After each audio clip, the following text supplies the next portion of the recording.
Joe Amato won his third Winston Championship in 1990. And two questions come to mind. Can he win an unprecedented fourth? And will the likes of Kenny Bernstein and Don Prudhomme stand in his way? John Force won his first Winston Funny Car Championship in 1990. But that second one can be even harder with the likes of Mike Dunn, Ed McCullough, and Jim White gunning for you. And what about Darrell Alderman? He came from nowhere to best the likes of 10-time champion Bob Glidden, but maybe Bob and Warren Johnson will have something to say about an Alderman repeat in 1991. In the next 2 hours, we'll answer all these questions, tell all the stories, and talk to all the personalities. Hello, I'm Steve Evans. And I'm Dave McClellan. And welcome to Drag Racing 91. Let's pick up the 18-race, $18 million Winston Championship season. Where else but at the beginning? The Winter Nationals in Pomona, California. At the 31st running of the Big Go West, there was a frightening moment in the opening Top Fuel qualifying session on Saturday, when former motorcycle Top Fuel champion Russ Collins pulled to the starting line in a brand new Top Fuel dragster. Watch the far lane. Russ Collins was to join the Blowover Club.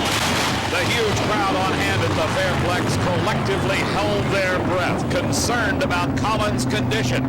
But as you can see, the chassis held up very well, even though it impacted both guardrails, slowly scraped to a stop as the safety safari appeared on the scene. Collins unstrapping himself, and he exited the cockpit under his own power. Take a real deep breath to watch this replay, the most incredible one I think ever of a blowover. Look at this. 3.5 horizontal twists on that car. It slams to the ground. Amazing the big Goodyear tires were able to take that punishment. When I finally got down there and had a chance to talk to Russ Collins, he had a whole new respect for driving a Top Fuel dragster. You all right? I didn't embarrass you, did I, Steve? Not at all. You were spectacular, though. I liked the 2 wheels, but when there's 2 on the front are supposed to be in the ground, it's kind of tough. Really never thought about it. I never worried about this car doing it. And I always thought, you know, watching Ormsby and Hill and the rest of them, I thought, I'll stop it. But trust me, there is no way to stop this guy. Boy, there's no way. It is instant. One of the most incredible sights the world of drag racing has ever seen. Here's one of the most incredible drivers. Tom McEwen made his return to Top Fuel racing at the wheel of Jack Clark's Mobil 1 car. Of course, Jack Clark, the designated hitter for the Boston Red Sox, longtime resident of Southern California and a huge drag racing fan, whose hero has been Don Garland. And the two finally met face-to-face at the 91 Winter Nationals. McEwen qualified in the 14th spot with a 5.509, and in the first round beat Gene Snow. Then in the second round, he lost to Frank Bradley. Bradley with an elapsed time of a 5.16, McEwen slowed to a 5.29.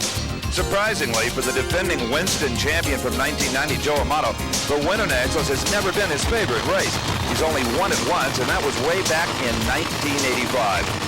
But Joe was full of confidence as he pulled to the line to race the bright yellow Pennzoil Super Shops car of Eddie Hill. But Eddie cut Joe on the lights. Joe smoked the tires violently. Eddie Hill was not to be headed at 5.92, a solo lap time, but he got the win by 271 miles per hour. The finals in Top Fuel Eliminator found Don Prudhomme, who consistently ran 5.0s and a 4.99 in the semifinals. A solid performer all day long. Had some problems back in the pits, though, just before the start of the final round. They had to change a fuel pump, and the Skull Bandit crew did an outstanding job in even getting Prudhomme to the starting line to face none other than Frank Bradley for the championship at the Winter Nationals. Bradley, 2 days before qualifying began, was still at home in Northern California, wasn't going to come to the event. Some friends chipped in a little sponsorship money. There he was in the final round. Both of them backpedaling, Prudhomme out of it. Frank Bradley won his first Winter National since 1976. I almost did, and I'm glad I came to Pomona. You knew you were in tough against this, Nick. He had some problems, but still. Yeah, I put a brand new blower on it and figured I'd step it right up, but it did. It stepped it up too much and smoked the tires, but I guess he did the same thing, so. He had more problems than you did. That's it. Sometimes that happens, huh? Two drivers that had competed for Joe Pisano. Glenn Micra still drove for him at the Winter Nationals. He was the #1 qualifier, raced Mike Dunn in the Final Four. John Force and Ed McCullough renewed the rivalry of 1990, with the results being just about the same. Now, what we mean by that is obvious that John Force finished first in the Winston points chase in 1990. McCullough second there in the Final Four. And the 1991 Winter Nationals, it was Force all the way. His lap time was a 5:31 to a losing 5:41 by McCullough. And in the second half of the Final Four, it was Glenn Micras in the near lane, Mike Dunn in the fore lane in the Snickers car. Dunn had a huge advantage up at the starting line, but Micras had just enough of that famous Joe Pisano horsepower to gun him down. At 5:28, 240 miles per hour, Don talked to the car owner. Joe, you've been coming to this race at Pomona since it started in 1953. You've seen it all, haven't you? Yes, sir. Yes, I have seen them all. I've been here every time, every race that they've ever had here. In fact, you won here in an A-gas supercharged. Yeah, and then they threw me out because they told me I ran too fast. Well, you'd really like to win this one this afternoon, wouldn't you? And your car is running good. Yes, I would, and this will be my second one for here because I won their 25th anniversary one. Well, we wish you the best of luck. Thank you very much. Appreciate it. Micras had the lane choice in the finals against John Force. In fact, Micras had qualified in the #1 spot, much to the surprise of everyone. But a supercharger explosion at mid-track put him away, forced the winner. John, what a way to start it off, huh?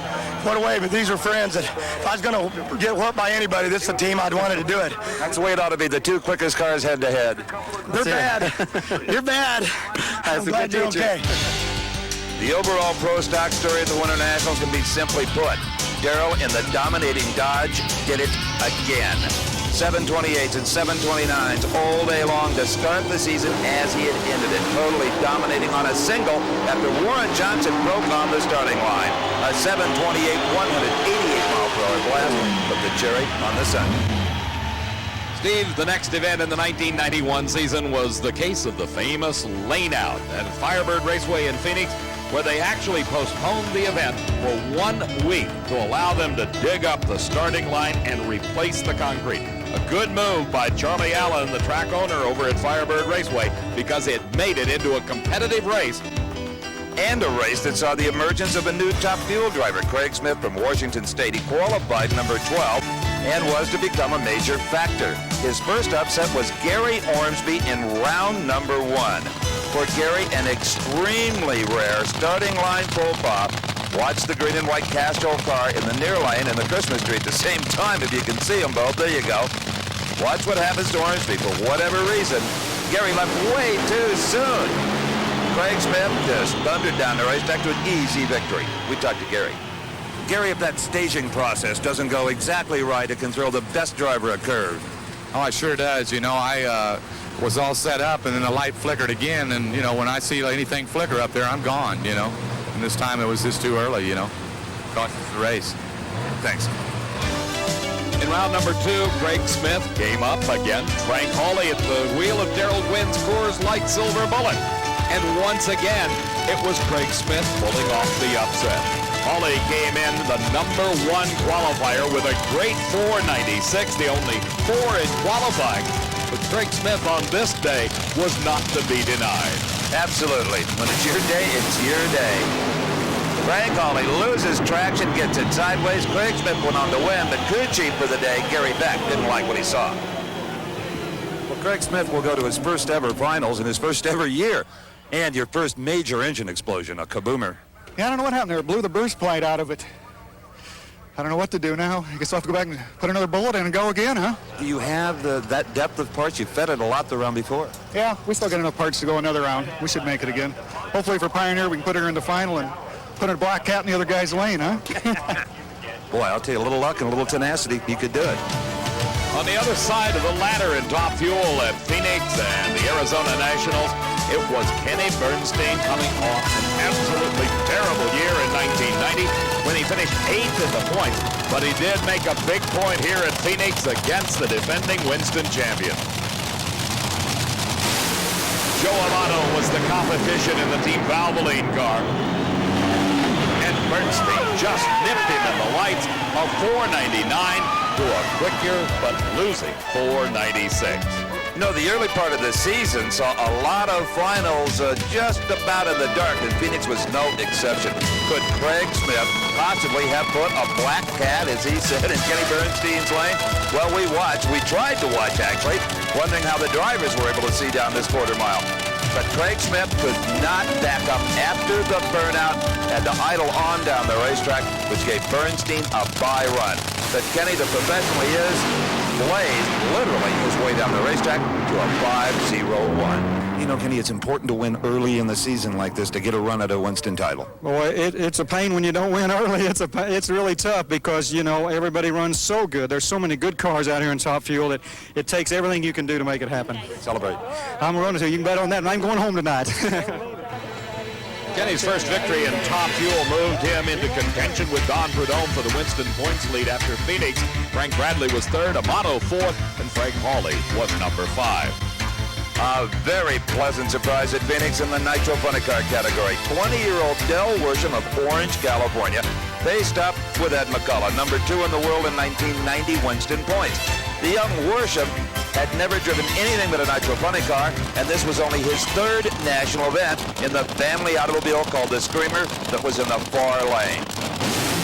Worsham took the victory in this second round race. It wasn't pretty, but it was worse for McCullough. An engine explosion and subsequent fire burned its way down the racetrack as McCullough finally brought the car to a halt. Thing went out, smoked the tires. I pedaled it. When I pedaled it, you know, it blew up, and you know, then the fire came. It was a pretty good fire, so, you know, main thing, get the fire bottles on and get it stopped. So And they did their job.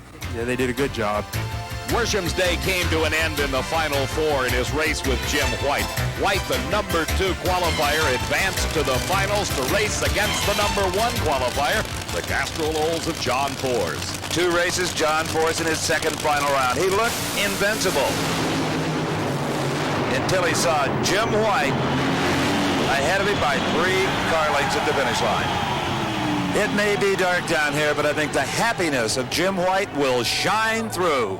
I'm just trying not to jump up off the ground right now. I tell you, the guys just worked so hard all day. Wes did a good job. Hawaiian Punch, of course, have been right behind us all the way, and we can't say enough about all the guys that helped put this thing together. Roland's done a great job keeping Hawaiian Punch now for 9 years. We're just real happy. We hope they keep coming for you, my friend. Thank you, Steve. Remember that name, Wes Cerny. He's going to have a big role to play in this 1991 season. John Force leading the Winston points chase after Phoenix.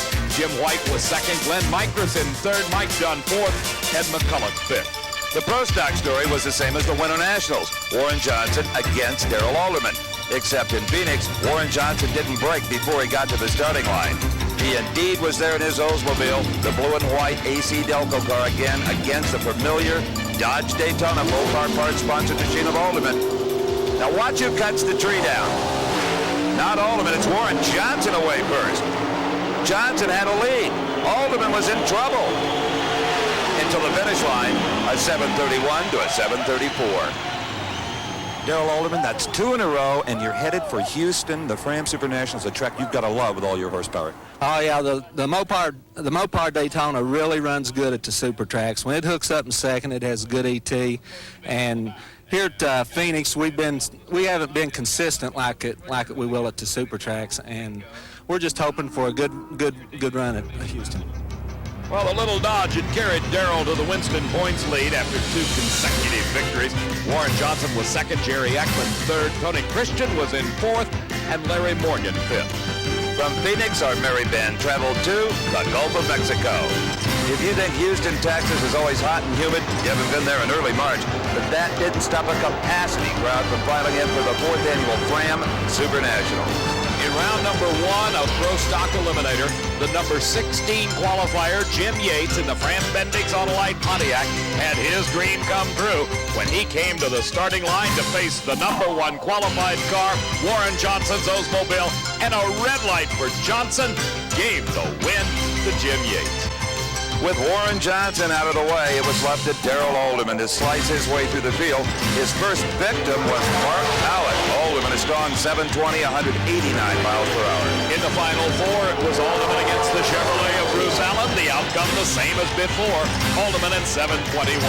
In the final, Darrell Haldeman made it 3 in a row, beating Scott Chevrolet. Great show, 719. 719. I knew it would be close to a 720 because when it leaves as hard as it left in low gear a while ago and then it stays hooked up in second, it's usually a good ET. First-time punting car winner at Phoenix, Jim White, qualified number 1 in Houston at a 5:23 in the Roland Leon car. In round 1, he faced off with Chuck Etchels, appeared to be on his way to victory, when suddenly he was running a bomb. Etchels thundered by to win it at a 5:51. Now, what does a punting car engine look like after it has hydraulic, as that one did? Well, we're going to show you up close if we're rolling just a little too personal. The injector off the top of the blower, the impeller's blown out the back, and Lord knows what the inside of the motor looked like when they took it apart. It seemed like the Roland Leon problems of old might have been back. For Richard Hartman, the Houston race was maybe a precursor of things to come, and not very many of them were good in 1991. Chuck Etchell's victory over Jim White gave him the chance to race Richard Hartman in round number 2. And there, Hartman struck the tires and struck the guardrail, first on the right-hand side, then the car crossed over, trailing fuel out from the fuel tank, got under the tires, and he slammed into the left-hand guardrail. I don't know what happened as far as hitting the throttle. I don't know if I trying to get back in it. I thought I had it under control. I think the reason it hit the throttle is it was up and you're probably bracing yourself in the car. It didn't go over, but boy, it was close. That very well could have been. I did my best. My hand came off the steering wheel at the first shot, and before it hit the wall, I got it. It hit the wall, and nothing I could do after that. I just tried to save it after that. David, I believe this was still the only punting car with rack and pinion steering in it. It has been an evil handling automobile from the beginning, but nothing quite like this. Steve, his problems came when he first hit the guardrail. We think it stuck the throttle on him. Here, the fuel got underneath the tire. That's what caused him to take that dead left-hand turn into the far guardrail. In the first shot, you saw the safety safari man shooting the fire extinguisher in under the body. That would shut the engine off. And what a treat the fans got at Houston for the punting car final. Under the lights at the Ace, McCullough against John Force. The rivalry as intense as ever. McCullough had actually out-qualified Force by just 1 position. But in the final round, Force was not to be denied as McCullough breaks half track. I'm really proud of these guys because I've rode him hard, and you know Coyle, he's just an old match race guy from way back, but he's one of the best, and I love these guys dearly, and they worked hard, and when I fall down, they stick right behind me. I was slow today on the lights. I don't know how I did, but I know McCullough's car was out, and I drove around him, and I've had a long weekend. I've been tired, and just to see the car produce like it did, I'm very excited for him. In Top Fuel, the number 1 qualifier, Gary Ormsby, had problems in round number 1. This heavy air is really tough to deal with, isn't it, Gary? Yeah, I don't know what happened there. It looks like it blew the blower a little bit. It didn't blow it off, but something happened. It backfired on me down through there. Yeah, we could hear it all the way down to this end. It got the burst pipe, but it either floated a valve or went lean. Probably went lean. I would imagine, yeah, that's what it looks like. Even though he popped the supercharger, he was able to take the round victory and advanced into round number 2. There was a lot of work, though, from Lee Beard and the crew. Well, Gary Ormsby wasn't the only one to feel the sting of heavy air, cool weather, and a tight racetrack. Watch Joe Amato. Far more serious than anything that may have happened to Ormsby. And it cost Amato the race. He literally burned all 12 quarts of oil out of that motor. The parachutes off the car, but Joe got out without even a blister. He may have been okay, but I'll guarantee you, Stevie, blistered his pocketbook. Look at that. It blew the crankshaft right out the bottom of the motor. You can see the blower fully attached, all the rods and pistons. That is about as bad as it can get. That, folks, is hydraulic in an engine. The final round, again, under the lights. Dale Armstrong got it. Kenny Bernstein, that good they make it 2 in a row after Phoenix. Kenny Bernstein against Gene Snow, a battle of the 4 second runners. Bernstein had qualified 2nd, Snow in 4th, and Snow had problems right off the line. Bernstein runs his 4th consecutive 4. You know, you at a 4:03 light. Now, Kenny, you and I both know there ain't nobody that quick. You better be careful. Oh, me. Well, I'm going to get eat out by Armstrong on that one. He's not going to like that at all. He's going to say, what'd you do, guess, or did you see it?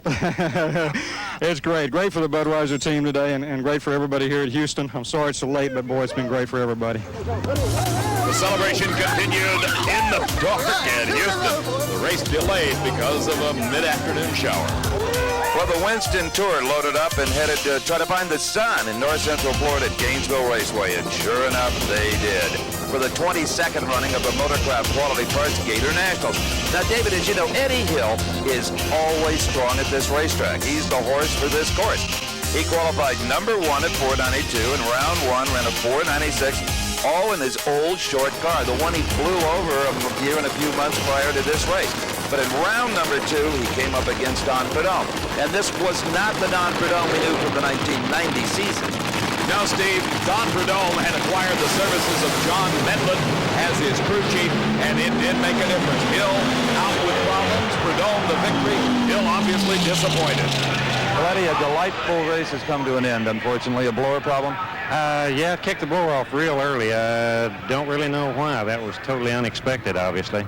Will you stay with this old car or try the 300 incher in the future now? I love this car. We're going to stay with this one. Kind of like a good old leather jacket. You feel comfortable in it? Feel real comfortable in the car, and it's never let us down. That's for sure. The low qualifier at 492. Adios. Steve, the car may not have let him down, but he certainly had an engine problem or two that laid him away. Remember in Houston, it was Bernstein that cut that incredible 4-0 light. Well, at Gainesville, in the Final Four up against Amato, it was Joe's time for a 4-0. Like all of us, Joe Amato has been reading about those science fiction reaction times of Kenny Bernstein. So what's he do? Fires off a 4:01 reaction time and a 5:01 elapsed time. Well, last time I beat him, I ran 500s better than him, and he beat me with a reaction time. So I knew when I was up there, I was wired. I mean, God, I almost red lighted, but God was looking over my shoulder, I guess. That'll give you a lane choice against the Snake. That'll be a great race. Yeah, it's going to be a good race. We're glad to get by Bernstein. He's one tough hombre this year, and he's running good. And we're just glad to be in the finals. We've been struggling a little bit, and I've been struggling. The car's been struggling. Hopefully, we'll be ready to rock and roll. The Gator Nationals proved the turnaround for Joe Amato. His problems ended there. Prudhomme went up in smoke in the final, and Amato streaked to the only Top Fuel national ET record set all year long, a 4.897. A lot of celebration for Joe Amato, who moved into a strong second position behind Kenny in the Winston points chase. Prudhomme was third, Hawley in fourth, and Frank Bradley number 5. David, who would have believed that the invincible Darrell Alderman would be vulnerable at one of the super tracks, the kind of a racetrack that his Dodge likes? Well, Warren Johnson finally had his way with Darrell Alderman. Even though Alderman was first off the mark, Black Cat with a 4.2 reaction time, it was Warren Johnson with the big power.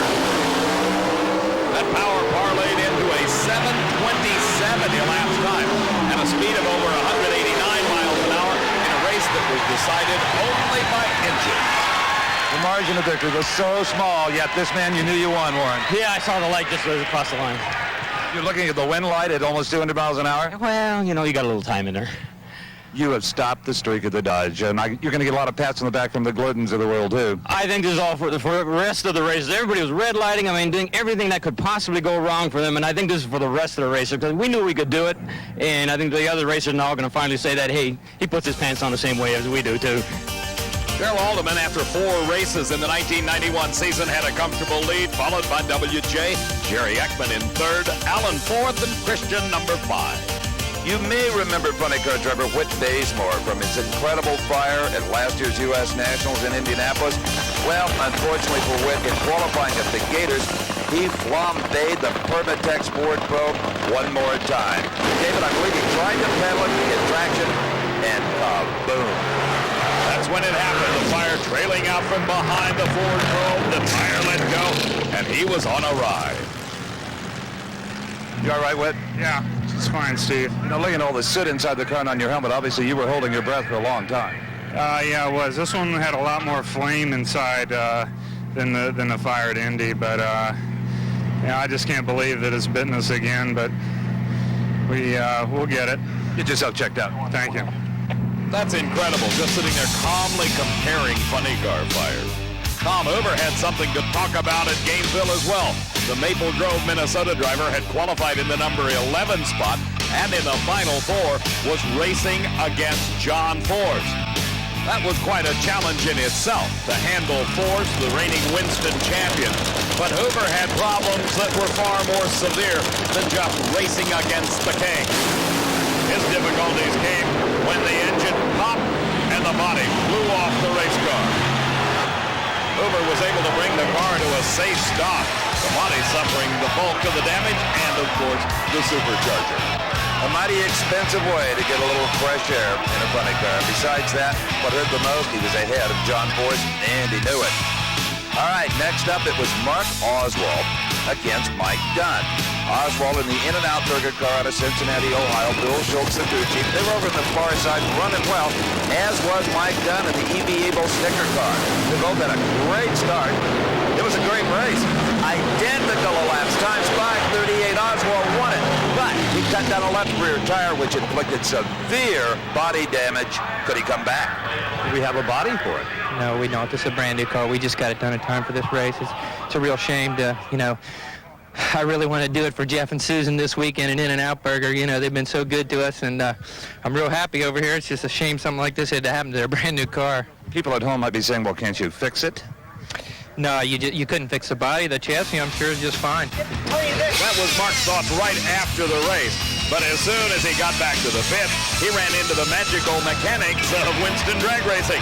They went to work using pieces off of Tom Hoover's race car that, of course, had been damaged just in the previous run, and they were able to patch this car back together, and he brought it to the starting line to race against John Force. Boy, they were there in just the nick of time. The crowd always loving an underdog, the patched up body, and Mark Oswald's car would hold together. Force blazed the tires. Oswald was long gone and won the Gator Nationals at 5:37, 258 miles per hour, and half the pit area was celebrating this one.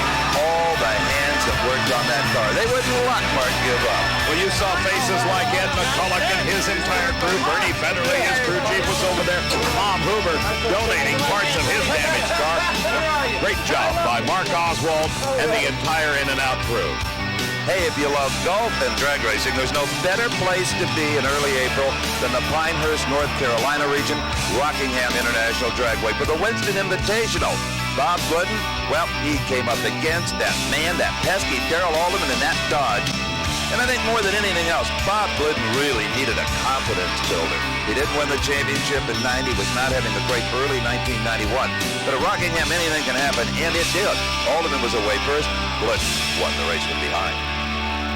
The Hoosier Grin gets a little broader with every round here at Rockingham, and that's a car you've needed to beat for a long time. Miracles do happen, Steve.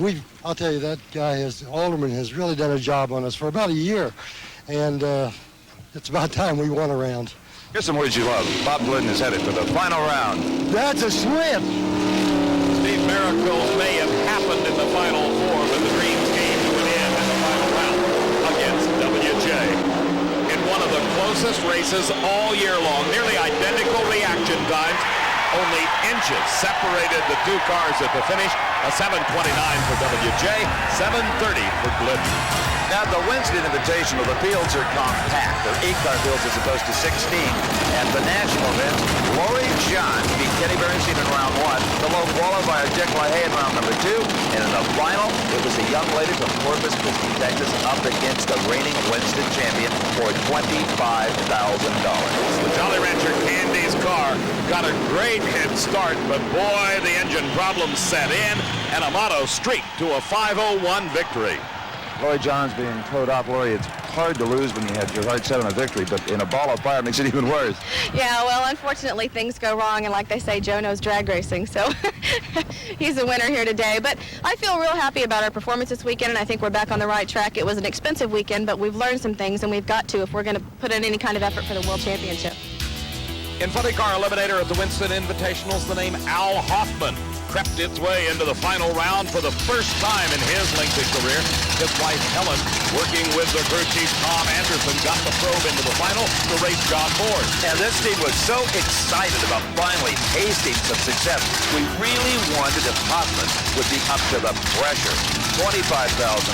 That kind of money to this team, that could mean a new engine. It could mean drums of nitromethane, the kind of parts and pieces they so badly needed to run the tour. It could also mean making the next race, giving them a little spending and traveling money. John Ford was in the near lane, and he was forced to watch as Al Hoffman drove away from the tire-blazing Oldsmobile. The celebration began on the starting line, continued all the way down in front of the huge crowd, and culminated with Hoffman the winner. This one was for my father. That's all I can say. You know, we've been trying to do this for 25 years, and this one was for my father. Again, congratulations to you and a great crew. Okay, the other thing I want to say is thanks an awful lot, Tom Anderson, BDS. I don't know where to start. You know, I mean. Well, Winston might be a good place. Right. Well, that's probably the top of the list right now, because I'm going to enjoy their money. I'll tell you that. I think this race car will eat most of it up. That's the way it goes. Yeah, it's going to get some new parts. We've got 3 motors in a trailer, but I'm going to turn them over and get 3 new ones now. Look out, this man. Well, not only could he be dangerous, he already is. Al Hoffman may be unfamiliar with the procedures of talking to Steve, but he's going to get more practice before the year's over. Well, the Winston Invitational was all for money. The Southern Nationals outside of Atlanta was for Winston points and, of course, a tremendous purse. And what a crowd, the biggest in the history of the AC Delco Southern Nationals. Now, Bernstein, Amato, and Prudhomme all came here trying to get some kind of a commanding points lead, but much was decided in round 1. In the first round of Top Fuel Eliminator, the number 7 qualifier in Atlanta, Lori Johns, raced Frank Bradley. The top 7 qualifiers were in the 4-second range. 4:99 was Lori Johns' time. She was the defending champion. And out she went. Frank Bradley took the victory at a 5:06. As Corey McLenathan, the Anaheim, California driver, qualified 12th at a 5:05. He raced Gary Ormsby, who had a 4:96 to be number 5. Starter Buster Couch was darn glad that Corey brought along his pretty sister, Pauline McLenathan, who led a lucky kiss on him. And you know what? It just may have paid off. They were both deep stage. Ormsby was running the 4s in qualifying, could not hear a 5:06, loses to McLenathan, the rookies 5:04. Buster was to get more smooches on the starting line. In round number 2 of Top Fuel, it was Gene Snow, the number 8 qualifier, against number 1, Joe Amato. A 4.892 was a new record, but he needed that 1% backup run to make it stick and pick up the 200 extra points that a national record would give him. That may have been on his mind a bit too much, as he left way too soon. Snow the victor. Well, Joe, there's really no way to sugarcoat it. That's a disaster for you. What can I say, Steve? You know, driver error, you know. The worst part is I shut it off. I might have been able to back the record up, but the minute I saw the red light, you know, my mind went blank. You just, you know, you get so mad at yourself for making a mistake, and then Snow does a big wheel stand. Yeah. It's, you know. Tough, I think, is the word that Joe was looking for. And, of course, Kenny Bernstein, as always, just a bundle of nerves as he was headed towards the Top Fuel final. This was just before the race in his beautiful lounge in his gorgeous trailer. But I'll tell you what, he was wide awake when it came time to race Gene Snow. Final round found Kenny Bernstein with the opportunity to pick up some points on the rest of the field, and pick them up he did. He sent it down to a 5:04 victory. Not a bad batting average, 3 out of 5. Not bad at all, but there's so much tough competition out there, and it's, you know, there's, 13 more to go. It'll get really tough before it's over with, because those guys are just good. And you see the pressure of this tight competition, Amato red lighting, for instance. Well, it is pressure. I mean, when you've got 8 or 10 cars capable of running right next to each other all day long, you got to be on your toes up there. I read it last week at Rockingham. I mean, it can happen to any of us, and it's tough. It's a lot of pressure. Well, on the buddy car side of things, the Mark Oswald in-and-out burger car looking far more spiffy than it did in the final round at Gainesville, and running every bit as well. Going into the Final Four, Oswald had run 5:37 all day long. But up against John Force, Oswald uncorked one. Hit it right out of the park, daylighting Force with a 5:21. That had them on their feet at 273 miles per hour. Oswald, the veteran, would meet in the final Del Worship. That pesky kid from Southern California, barely out of his teens, his hard-working, mostly volunteer crew, his talented tuner, his father, Chuck, the screamer was in the near lane, and if he lives to be 150, Del Worship will never forget this race at Atlanta. Del Worship has become the youngest driver to ever win a funny car title in the National Hot Rod Association. Oh, it is unbelievable. This is the greatest day of my life right now. You were good on the starting line. You anticipated the light nicely. Everything went well for you. That's great. You know, before the run, Forrest came up and says, he can't do it again. Do what you're doing. This one's yours. Del and his dad, Chuck, celebrated at Atlanta like a first-time victor should. It will never, ever be this way again. A 1-2 punch was delivered in the Final Four of Pro Stock competition as Warren Johnson not only leapt on Darrell Alderman, which is almost impossible, he also outran him. Watch this. Warren Johnson, wire to wire. Few would accomplish this feat in the season that was 91. A 726 to a 727, 189 to 188. The Johnson crew needed that lift. That moved the Oldsmobile of Johnson into the finals against the Ford of Bob Glidden. Earlier we had talked about how Glidden's season had not been too good to this point. This, in fact, was the high point of 1991 for the Motorcraft Ford. Glidden was in the near lane, and he got the break when Johnson and his Oldsmobile left the starting line about a day too early, and Glidden took his first and only 1991 victory. Losing just eats you up, doesn't it? Well, you know, we all win some if we're lucky enough, and everyone loses. We've certainly been in a drought. Losing's not as bad as our performance has been. Starting the year out, we ran, worse than we ran 3 years ago, and I don't think there's any excuse for that. Well, it certainly isn't because you're not all working hard. We know that. No, we worked hard to get that far behind. Congratulations. Great job. AC Delco Southern Nationals champ, Bob Glidden.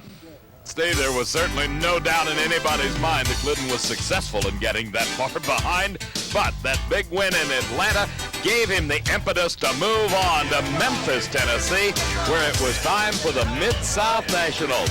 The Goodies TNN Mid-South Nationals for the 4th annual year gathered in Memphis in May. And in round number 2, Mr. Johnson got a chance to win back some of his pride after the embarrassment of that Southern National start. You're right, David. It wasn't even a close red light. He wasn't anticipating somewhere something just faded away. But in round number 2, it was Glidden and Johnson. Johnson qualified number 3. Glidden was qualified number 6. And taking no chances on the starting line was Warren Johnson. A nice safe start. Glidden with an almost perfect light. Johnson had that brute Oldsmobile horsepower. Rusty Glidden could not root his father home on that day. 736 to a 750. It was a whooping. Once again, Darrell Alderman had qualified number 1 at an NHRA Winston event. And here at Memphis, he brought over a 1,000-point lead into this race in the Winston Chase. He had the lane choice in the final round against Warren Johnson. The advantage off the starting line went to Alderman, but it disappeared quickly as Alderman was doing everything he could to keep the car from crossing the center line. Warren Johnson won the race. Our in-car camera gave us a chance to watch Darrell Alderman fight the wheel. Look at that car move around. He was able to keep it off the center line and the guardrail. Johnson won. You were all over the racetrack. You got there first. Yeah, he's got my number, Steve. He said he was going to try to turn this around after Gainesville, but maybe you do have his number. Well, I don't know how I got his number. That's just a sign of a good competitor. We're out to beat each other, and Darrell and I are good friends, and we're better than that. We're good competitors, I think, and that's really the bottom line. Well, I agree with that. A parting 734? Well, we're consistent, but not consistently fast enough. Darrell, what got it all over the racetrack? I really don't know. When I went in second, it moved to the center with me, and I tried to drive it on through, but, that's racing. Great show, you guys. Congratulations, Warren Johnson. Johnson may have Alderman's number, but Alderman's got the big number in the Winston points chase. After Memphis, look at the lead he had. Ekman was 3rd, Glidden 4th, and Jeffrey on number 5. John Forrest trucked into Memphis with a 1,200-point lead over Mike Dunn. But in round number 1, he didn't do himself any favors. Everything was okay as far as Austin Coyle was concerned, but there was something wrong in the cockpit. It was John Ford. He was late against Jerry Caminito. Watch out the left side. There goes Blue Thunder. Caminito beat him a 5:49 to a quicker 5:46. Bush just hates it when that happens. Also in round number 1 of Funny Car Eliminator, Tom Hoover was racing Mark Oswald. You remember back at Gainesville in the Gator Nationals, he was back here at the Mid-South Nationals with a vengeance after blowing that body off. He squared off in round 1 against the top qualifier, Mark Oswald, who also had been in the final round of this race for the previous 3 years. Oswald up in smoke, Hoover the winner.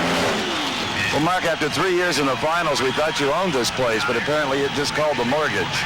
Yeah, luck ran out here, Steve. You know, sometimes it's hard when your car's running hard to back up a little bit. We tried to, but racetrack didn't seem to be what it was yesterday. You know, you just can't get too carried away.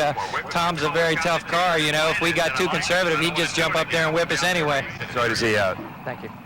Well, in round number 2, young Del Worsham, who won his first championship just 2 weeks prior, the Southern Nationals, was brought back down to terra firma, even though he had the whole shot. Tom Hoover won it at 5:48.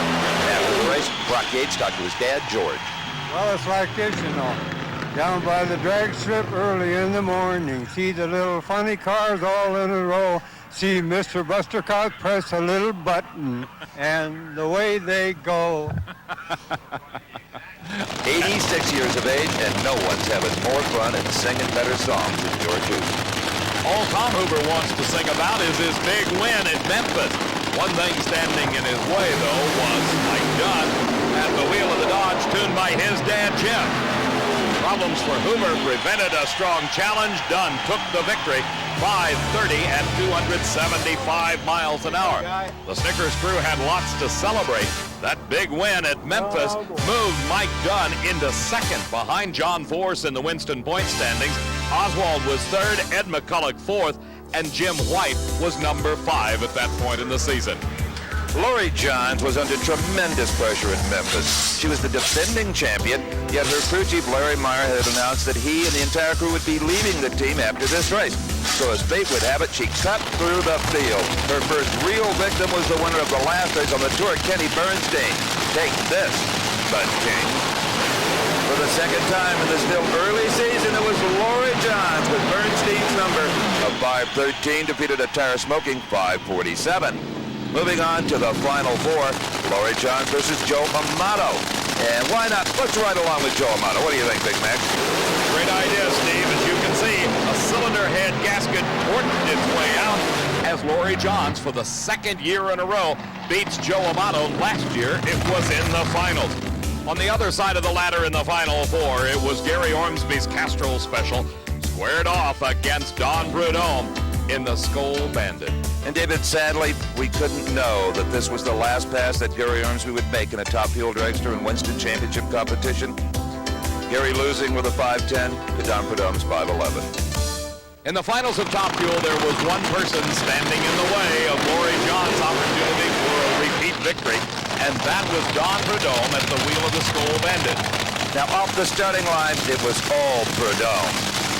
But as you'll see, Lori Johns' lame duck crew went out in style nonetheless, with the second year put her in the winner's circle at 5:07.270. Lori Johns makes it back-to-back wins at the Mid-South Nationals. Great job, kid, and I think your confidence had a lot to do with it today. My confidence had everything to do with it. I felt great coming into the race and just as happy as I could be, and I really knew that we were going to win this one. I'm a little disappointed that I let him get to me on the starting line, because he did, and I was ready to go, and I thought that he had staged, and I realized I looked up and he hadn't, and I was ready to go, staring at the light for a long time, and then he went in and I shook me up. You learn something every time you go to the starting line not to do again. That's very true, and I watched the tree before I watched the staging process, and it got me messed up, but it doesn't matter because it came out well and we won the event. After the Mid-South Nationals at Memphis, Kenny Bernstein had the lead in the Winston points. Don Prudhomme was second, Amato third, Ormsby fourth, and Frank Hawley rounded out the top 5. Still without acquiring a taste for grits, the tour moved out of the South to Middle America.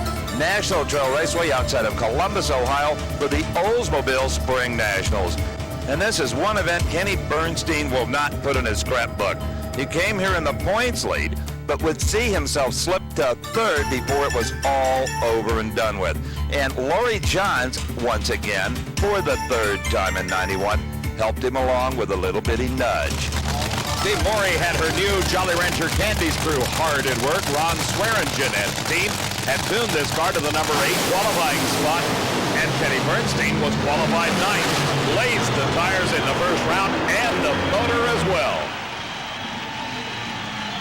Had it not been in competition first round, you might have lifted had it been qualifying. Yeah, and I would have lifted, but, you know, at the time it started smoking, she wasn't around, and I said, well, I'm not going to lift now, but I know I'm going to be in trouble. And I was hoping she was having trouble, but she didn't. She put it down through there, and that's what counts. Sorry to see you out. Let me tell you something. She's got our number, doesn't she? Well, that's about 3 in a row, I think.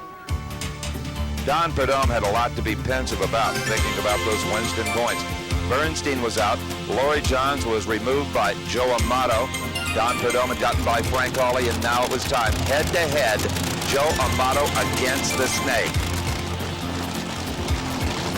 Looking on from the camera mounted on Joe Amato's wing, it was Tim Richards making the final adjustments on that engine, sitting behind Joe Amato. Prudhomme knew to stay into contention he had to beat Amato. Amato knew if he won this race, he would take the Winston points lead. After a bad early season, you saw the tire smoke. It was Prudhomme all the way, 5:08. Well, he burned it up to do it, but Don Prudhomme has just won his first Top Fuel race in 21 years, since the 1970 U.S. Nationals.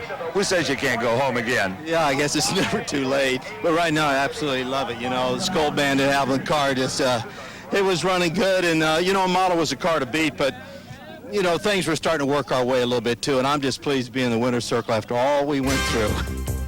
Using that victory as a springboard, Don Prudhomme leapt into the lead. Joe Amato was second, Kenny Bernstein third, Hawley fourth, and Laurie Johns number 5. On the funny car side of things, when we got down to the final 4, it was Mike Dunn versus John Forrest. Forrest was getting a little tired of seeing this Snickers car. Dunn was qualified number 2. Forrest qualified only number 6. A bad couple of races for Forrest, a good couple of races for Mike Dunn. Dunn was knocking on the door, and the knocks became ever more insistent at the Spring Nationals in this funny car Final 4 matchup. We had the advantage of the Diamond P Sports camera mounted inside the Castrol Oldsmobile. You got the opportunity to see John Forrest fight this car down the racetrack and watch as Mike Dunn took yet another round victory here in the Final 4. A great run by Dunn of 5:37 to advance him to the finals.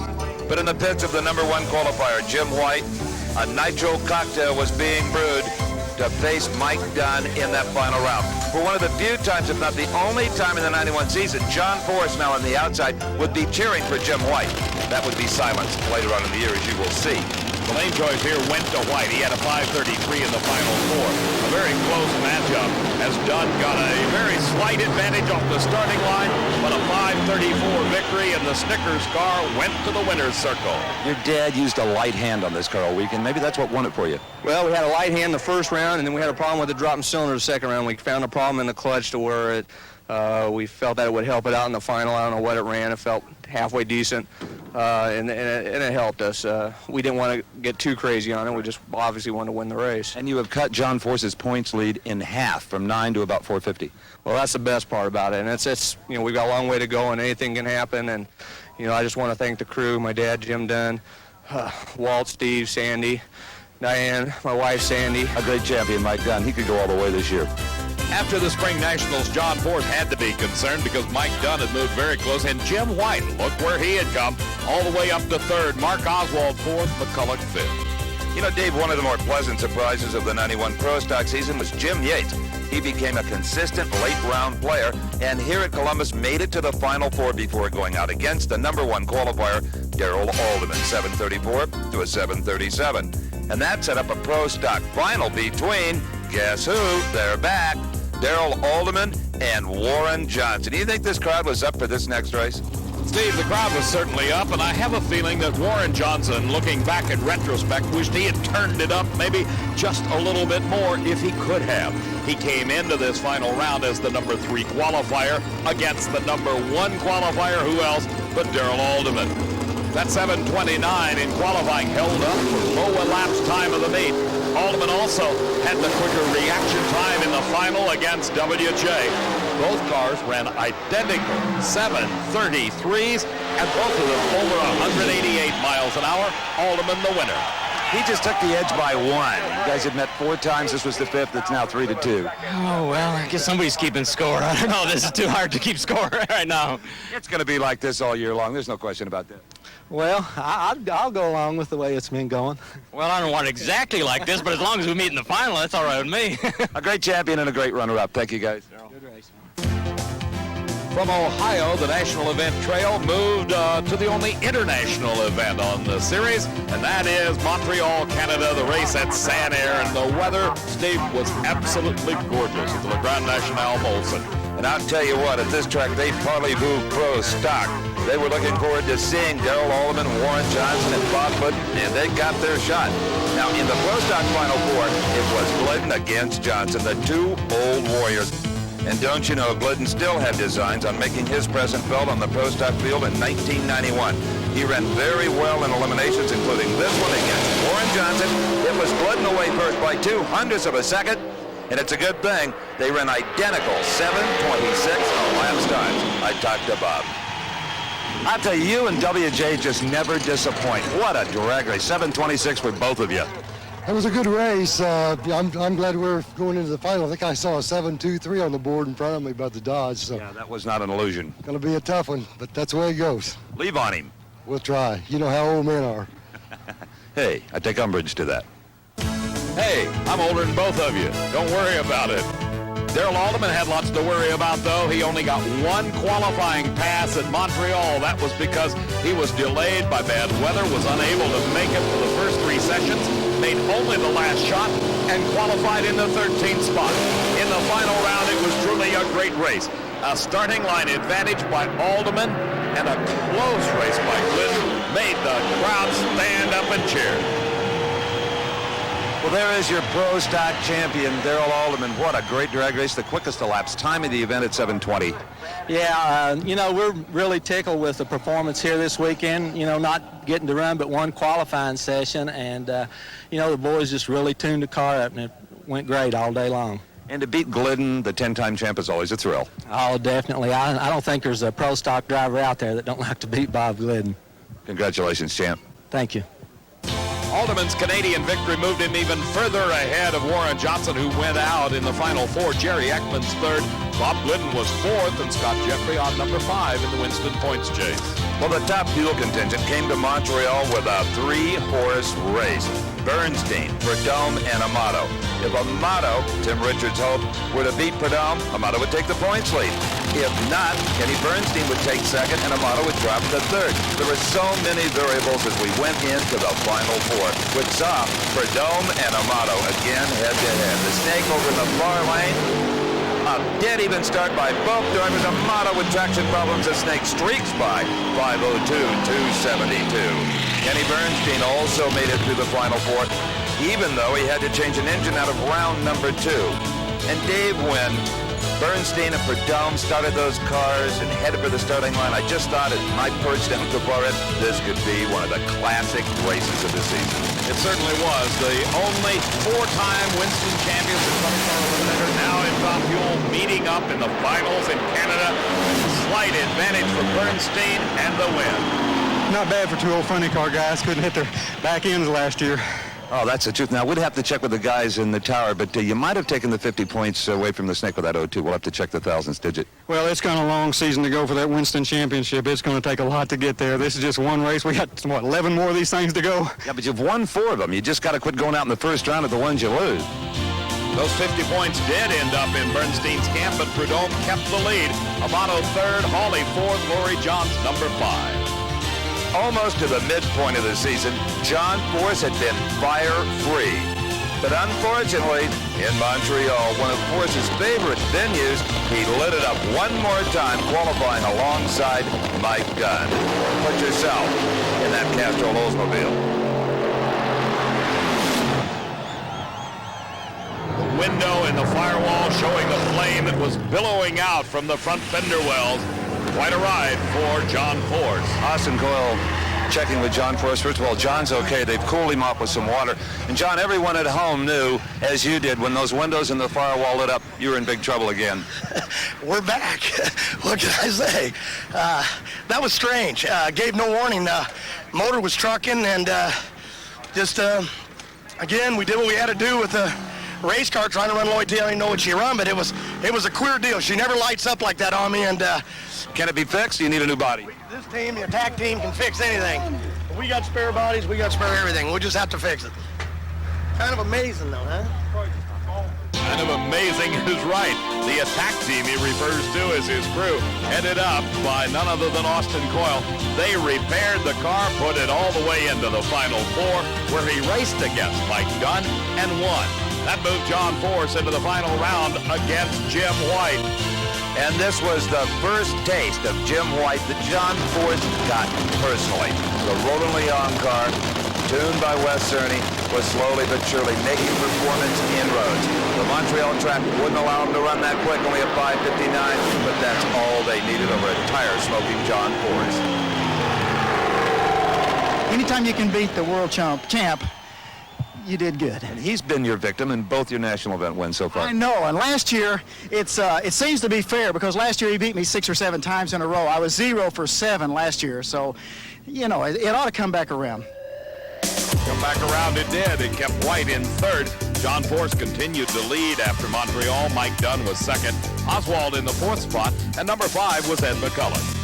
But it was at Montreal our wonderful summer weather would end, for a short time anyway, when we got to Old Bridge Township Raceway Park for the Mopar Park Summer Nationals. Well, let's say it was just a bit inclement. In fact, rain-plagued race weekend and the final eliminations were pushed until late at night. Steve, it was at Englishtown that the STT Pontiac of Ricky Smith made its presence felt in the Winston Points chase. He came up to challenge the big boys, and in round number 2, one of the biggest of them all, Warren Johnson, felt the sting of Tricky Ricky on the starting line.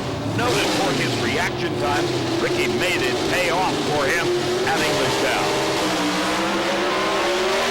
There by 0.04 of a second was the advantage gained by Ricky Smith. The Pontiac power pulled him through to victory and advanced him into the Final Four. We ain't qualified to races. You know, we've been struggling so hard, and to come back and qualify and be in the finals, it can't get no better than this. I want to win the race, but I mean, right here, this is it. And that was indeed as good as it would get. In the final round, it was Ricky Smith again with an incredible 4-2 light, except Darrell Holdeman mowed the tree down with a 4-0 light when he needed it. A 7:29 Holdeman again in the winner's circle. For Ricky Smith, though, it was the finest day he had had throughout the 91 season, and the two of them congratulated each other at the other end for a great show.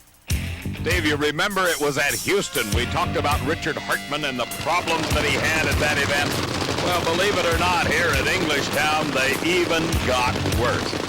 The car owner, Nick Bonanfante Sr., handling the tune-up on this race car as they, in round number 1, matched up against Dominic Santucci. Watch the Revestas Olds in the far lane. You won't believe your eyes.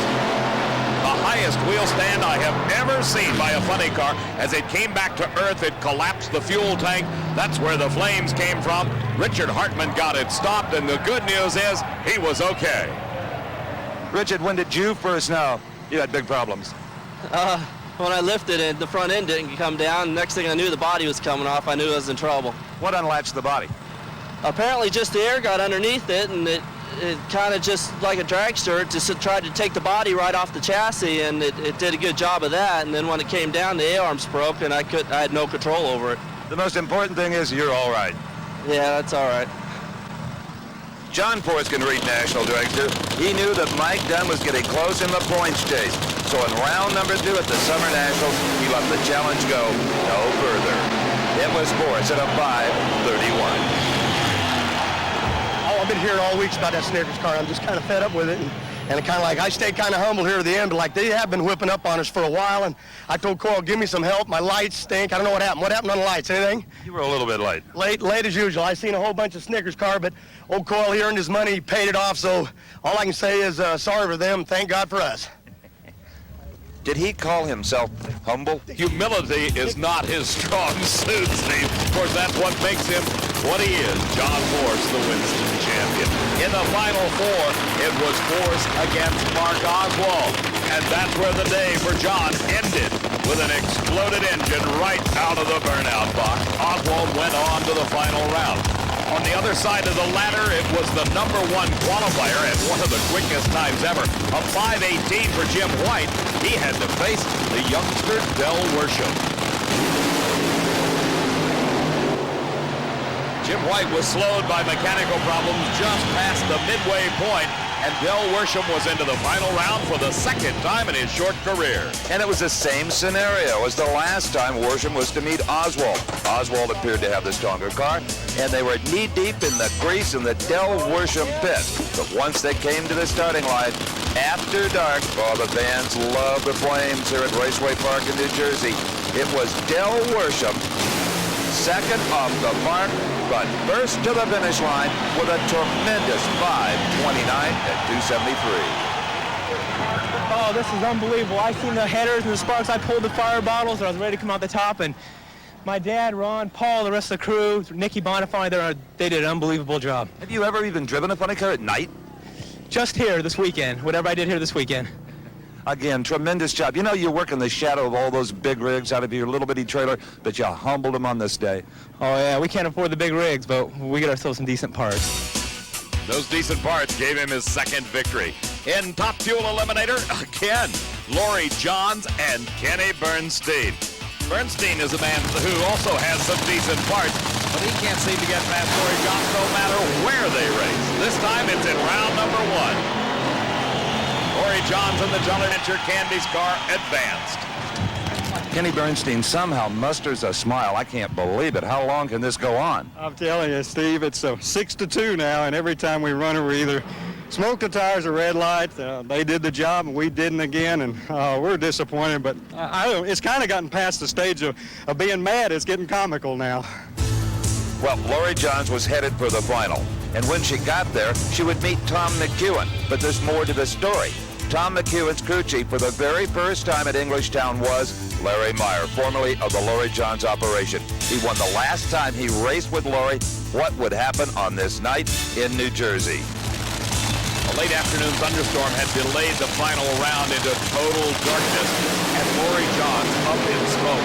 But Tom McEwen, after an identical reaction time to Johns, streaked to a 5-flat, 283-mile-an-hour victory, his first ever in a Top Fuel dragster. And it was the M&M boys, Meyer and McEwen, celebrating their Mobil 1 win. And for car owner Jack Clark, this was a grand slam home run. The high country of Colorado, the next venue for the NHRA Winston Championship Trail. And Julie Clark put on a spectacular aerial exhibition before the running of the Mopar Parts Mile High Nationals at Vandermeer Speedway near Denver, Colorado. Fresh off that runner-up finish at Englishtown, Laurie Johns and her crew chief Ron Swearingen came to the high country at Vandermeer and ran the only 4-second time at mile-high altitude of 4:99 to qualify number 1. And in round 2, Laurie was to meet Tommy Johnson Jr. Doesn't run a lot of big races, but when he does, he always brings his power, and he would need it. Now, she ran her 4 at night during qualifying. Race day was another set of circumstances. A tremendous side-by-side race. Johnson Jr. wins it by 100th of a second.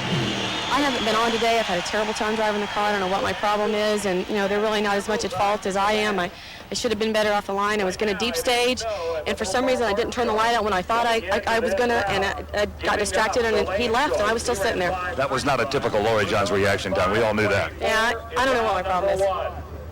Laurie Johns was laid off the starting line some 700th of a second to TJ Jr., getting some consolation from her crew chief Ron Swearingen.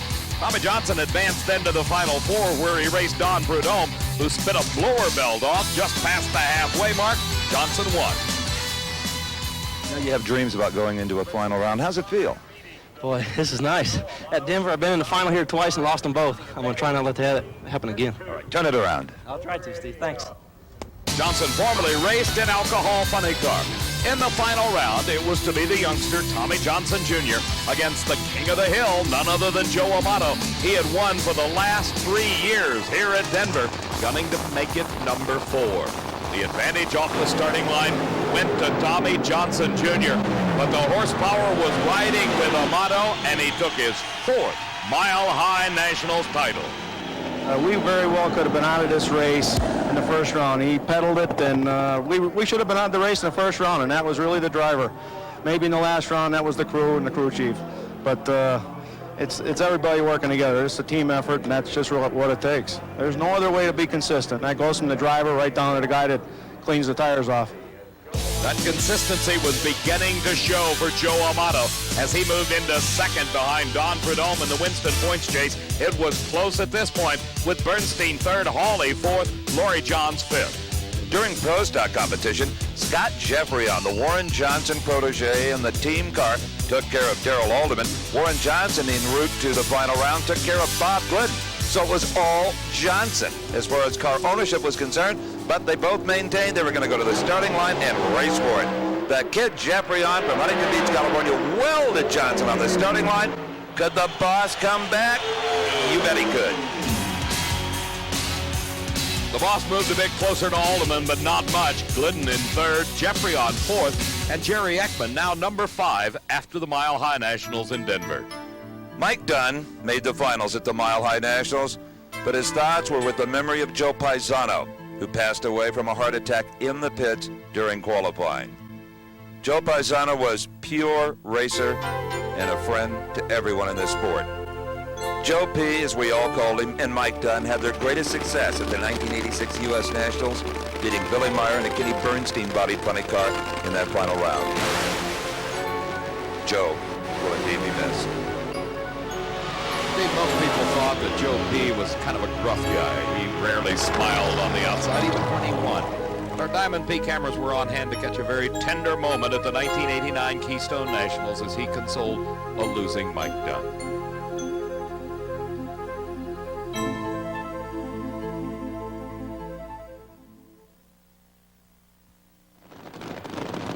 In the finals at the Mile High Nationals and Funny Car Eliminator, Mike Dunn tangled with Ed McCullough. And the frustration was starting to show in McCullough. He had not won a race all year. He would not win the Mile Highs. A foul start, a red light. The ace left too soon. Dunn won it at 5:47. We lost Joe Paisano this week, and he was pretty close to me, and I don't know, I just feel like he was with me today because I was driving pretty good, and I just like to think that maybe this was his last ride, and no matter what can be said about him or whatever, I wouldn't be sitting here talking to you guys if it wasn't for Joe Paisano, and I'm going to miss him. Well said. He was with all of us today. From Denver, Colorado, the national event trail moves west. 3 consecutive races on 3 consecutive weekends. It's tough. In the middle, the Autolite California Nationals at Sears Point near Sonoma, California. Buckle up, everybody. You're about to go for a ride. We've never wanted to know what would happen if a top fuel engine hydraulic right near the finish line. Unfortunately, in qualifying, Jack Ostrander found out. When the engine blew, it took a tire and the wing with it. The rest is frightening. The engine on fire came around in front of Ostrander, causing some burns to Jack. The car itself nosed into that right-hand guardrail, slapped it again very hard. Then with the fire billowing back over the cockpit, Ostrander was nothing but a passenger in a ball of flame. As we look at the incident again from another angle, you can see exactly what happened. The engine let go, there went the tire, the wing falls off, out comes the flame. Now Ostrander can do nothing but just hold on and pray.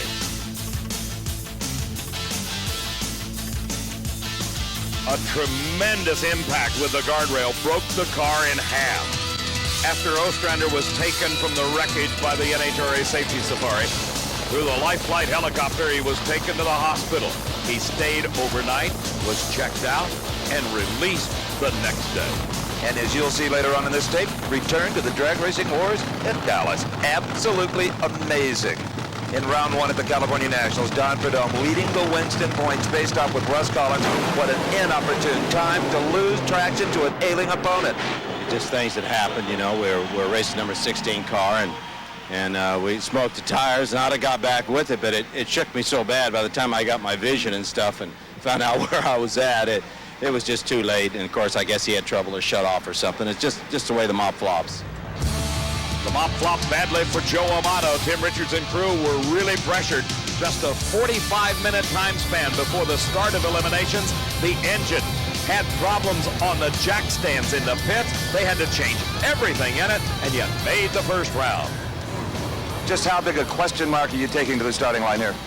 Well, I have 100% confidence in my crew. I think they'll do a good job, and all I can do is say it's 100% and go and try and win the race. The clutch might be the biggest question mark. Yeah, well, the clutch is brand new. All the fuel pumps are brand new. The blower, I mean, everything on the car, it's like a brand new race car. We're going first round without starting it. Good luck to you. Thank you. We'll need it. Maurice DuPont was Amato's first round opponent. The question was, first, would the engine start? Second, how good would it run? Well, it was the first 4-second run of eliminations, a 4.96. Oh, certainly it was a nightmare, but I caused it by myself by being forgetful. But my guys, I mean, what can I say? They are as good as they come. A 4-second run, a gift from heaven at this point. You better believe it. Joe Amato went on to change motors 2 more times, but yet he ended up in the winner's circle and took the points lead over Don Prudhomme. Bernstein was third, John's fourth, Frank Hawley number 5. Well, the fans at Sonoma, I'm sure after watching all of the Diamond Pete telecasts, wanted to see a long, smoky John Force burnout, and they got the best he had to offer. And they got a classic final round confrontation. Force against McCullough, the number 1 and 2 funny cars in the world. The race itself, well, was maybe a little bit disappointing, as McCullough had huge problems, and Force went on to win and earned more wins than points. Couldn't have done it without Austin Coyle, and these guys are unbelievable. The car had unbelievable horsepower. It got stronger every round. That's what we've been searching for. And yeah, I got the driver. She was just like an old truck out there in oil. She was all over. And it was a great race. Ed McCullough's a great man, and all these guys are. And I'm just very proud to be part of it. See you in Seattle next Sunday. We're still hanging on to that lead, gang. The Winston points chase in funny car, not quite as tight as it was in Top Fuel. Force was the leader. Mike Dunn second. Jim White third. Ed McCullough was in fourth. And after the California Nationals, Mark Oswald held down number 5. The crew for the Mopar Parts Dodge Daytona had a hard time getting this car to hook up on the Sears Point racetrack. But that's why you hire a big gun like Darrell Alderman to drive. And on this day did Alderman ever earn his money up against Larry Morgan in a final round. Alderman, 0.06 of a second off the starting line advantage, and he won it 7:30. We got out on him in low and second, and it went to moving around a little bit with me. And in high gear, the Oldsmobiles started walking on me at the very end there, and I really didn't even know who won. The Western Tour moves to Seattle next Sunday. That's a good racetrack. This car might like it. Yeah, I'll be glad to, get to a track where the little Dodge will hook up in low and second. At the end of the California Nationals, Darrell Alderman was practically unstoppable in the Winston points chase. WJ was second, Glidden third, Jeffrey on fourth, and Ekman in the number 5 slot. The bluest guys you've ever seen are in Seattle, and they're even more exciting when the Blue Angels come thundering into the Jolly Rancher Candies Northwest Nationals. With Mount Rainier as a backdrop, Seattle International Raceway was one of the most pleasant events of the year and one of the most exciting. It was an exciting weekend for Jim White. He had a 1/10 of a second advantage on the field. We just feel like if it'll just do what it's supposed to do, everything's going to be just fine. Today, it's just been running flawlessly. Right now, we've got a bit of a problem, but I got the guys that can fix it. It is raining oil off of the back of the car, and I'm sure that's what you're talking about. How serious do you think it is? Well, there's no rods out of it, but it is a little bit damp. We've got some work to do. Okay, we'll let you get at it. The Seattle race was one that kind of went into the record books for Jim White as proving he can run with the big boys, and we mean guys like John Force, because that's who he met in the final. And John Force was starting to realize that with Wes Cerny on that team, they had some equipment and some speed secrets maybe he didn't have. So what did he do? Pummel him on the starting line. Force, a fantastic 4.7 reaction time, wins it. John Forrest, that was one terrific side-by-side race with Jim White. Hey, when you're racing that old punch bowl, boy, you got to give her all you got. But I got to say, this old coil-tuned heap and this crew, she made her work. Out in the middle, I guess we all did our jobs. What a weekend, huh? In 2 weeks, Brainerd, more points available, more on the table. Got a match race in Boise and a few days off on the river. We'll be ready for Brainerd. We're hungry. Does John Force ever have a full plate? Well, he certainly did after Seattle in the Winston points chase as he extended his lead over Mike Dunn. Jim White had moved to third, Ed McCulloch fourth, and Mark Oswald stayed fifth. With Don Prudhomme losing first round at Sonoma and Joe Amato winning the race, Amato took the Winston Top Fuel points lead. And the Snake took a further blow to his hopes of a championship with a round one loss at Seattle, coming at the hands of Cruz Pedregon. Pedregon had a slight advantage off the starting line. Few have done that against Prudhomme in 91, and actually outran him a 5:02 to a 5:03. It was at Seattle that it became apparent that Gary Ormsby would not return to the driver's seat. At this race, he turned over the controls of the Castro Special to Gordy Bonin, who ran his first ever 4. Handpicked by Gary to finish out the season in this car is six-time Funny Car event winner Gordy Bonin. His first time down the racetrack put this car right into the fours where it belongs. What a ride. What a ride, Steve. I tell you, stepping on the gas, I knew, boy, hang on, and then it was just like it was over. I mean, it was the quickest ride of my life, no question. And you'd been out of the seat a while. 2 years. 2 years, and I said, yeah, I'll probably be a little rusty, but, I mean, this Castrol crew and this team, they're a machine. No one has more inspiration to win the day than you did. None at all. I mean, we're doing this whole thing for Gary. He could have parked this. We're here. We want to take that trophy back to Gary on Tuesday. But Joe Amato was to stand in their way. He, Tim Richards, and the crew meant to dominate the last race of the Western Swing. Of course, they wanted the mountain in Denver, pulled out that mechanical miracle at Sonoma, and desperately wanted the hat trick to pad that points lead. This was the final 4. Bonin off the mark first, Amato with a power 4.96.283.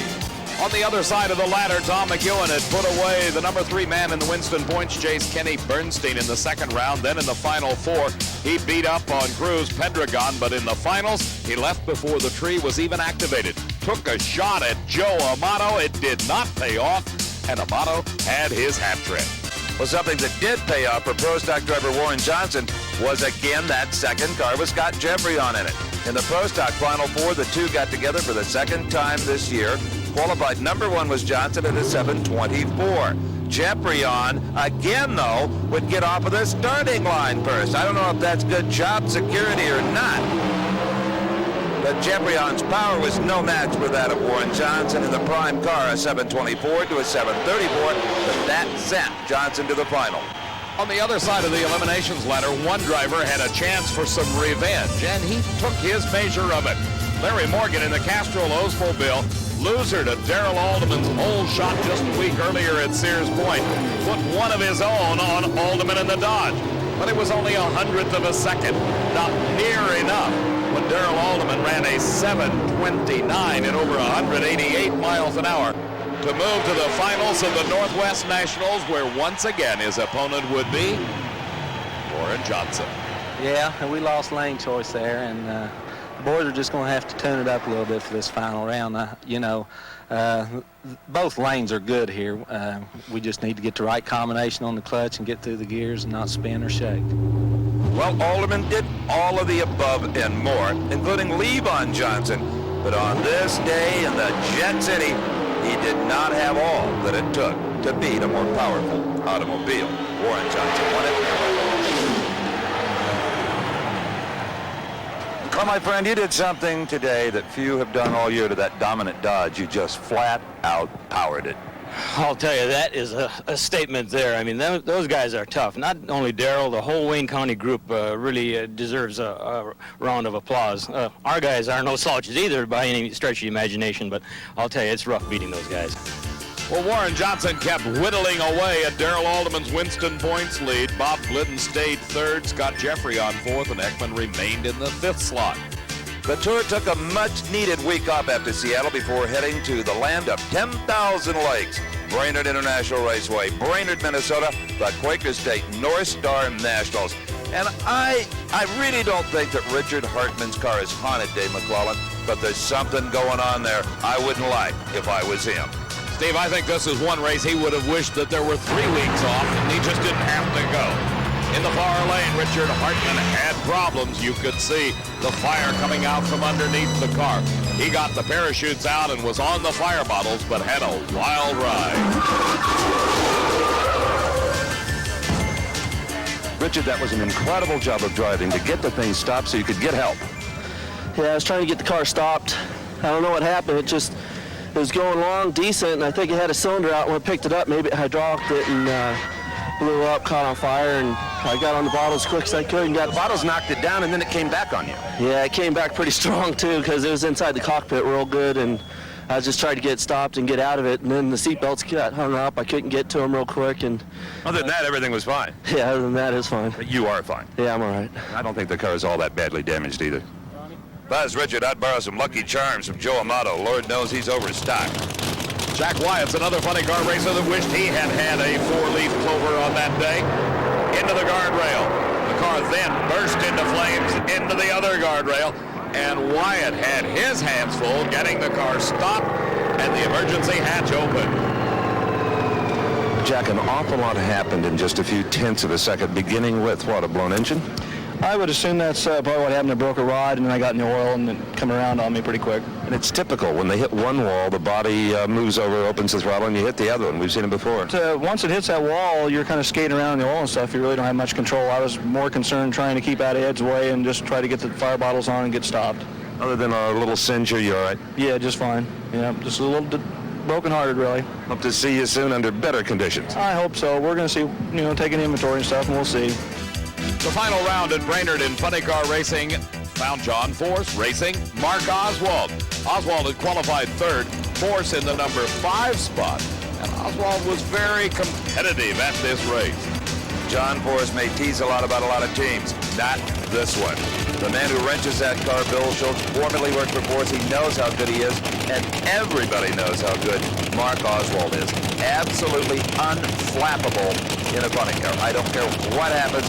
Mark Oswald will drive it to its knees. Oswald gained almost 0.04 of a second at the starting line, but Force got it back and won by inches.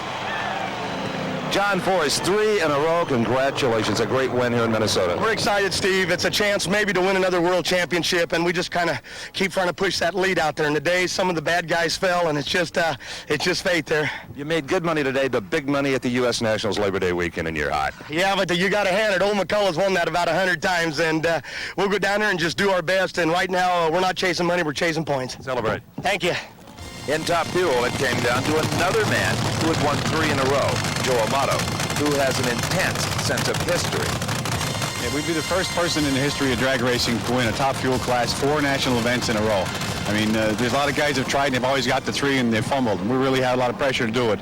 Plus, we've run 4 times. We're trying to win our 4th world championship. We've run 54 second runs. We've won this race 3 times. So if we win it again, it'll be the 4th time. I mean, that's a lot of 4s. And I guess when he wears those trick driving glasses, he can have 4 eyes. His opponent was having problems. Kenny said at the other, and there's something wrong with chasing it. Well, yeah, we're still fooling around in the clutch area and trying to make the thing consistent. And that last run, we had to make a move. We got ourselves backed into a corner with used clutch discs compared to what we wanted to run. And we're sort of in that same situation again now, except we have more information. So we're going to try and adjust to it better this time. Bernstein had actually out-qualified Amato at Brainerd. In the number 3 spot, Amato was 4th, separated by only 100th of a second. And in the final round, maybe Amato's trick driving glasses fogged over because he gave up a whole shot to Bernstein that carried him all the way to the winner's circle. Bernstein's time of 5:05. A lot of good things have happened today. You moved into second in the points. You picked up 200 just now on Joe for the Winston Championship. Well, at least it's not over with. I think if he'd won here, it'd have been pretty much over with. At least there's a taste of an outside shot. But at least, we give him a little battle today in the Budweiser King Quaker State. Mac, 2 legal snacks is back. Oh, that's good news. I'm relieved to hear that. That's 4 wins this year for Kenny Bernstein. And those 4 victories have kept him close to Amato in the Winston Chase. Prudhomme's 3rd, Hawley in 4th, and Laurie Johns in number 5. We haven't talked much about Bruce Allen at Pro Stock and the Rarin Morrison Chevrolet. Well, that's because he hadn't been a winner since this race a year ago. And guess what? 1991, Brainerd again in the final round. And the competition was to be the hottest car in Pro Stock racing. That Dodge of Darrell Alderman once again came from his number 2 qualified spot to race against Allen, who had finished in the number 4 position. Allen loves this racetrack, and it was never more evident than on this day in 1991, because he put a whole shot on Alderman by 100th of a second.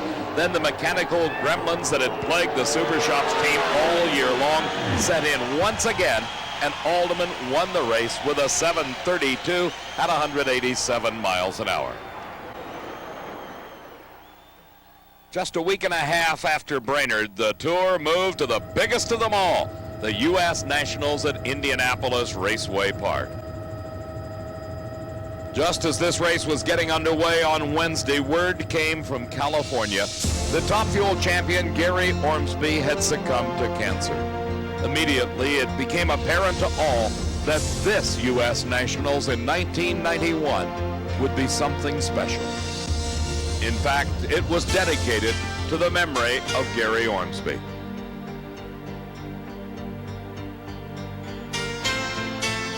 Since the early 80s, when Gary and his crew chief Lee Beard first began to make their mark in the Top Fuel ranks, Gary had been respected and admired by racers and fans alike. The 1989 season, despite 2 devastating crashes, was the pinnacle of Gary's racing career. He won the Winston Top Fuel Championship, culminating a season-long battle with Joe Amato. A very private person, Gary confided the facts of his illness only to his longtime girlfriend, Susie Hoops, whose quiet strength was there for Gary until the end. Drag racing has lost a champion, the team has lost a leader, and we have lost a friend.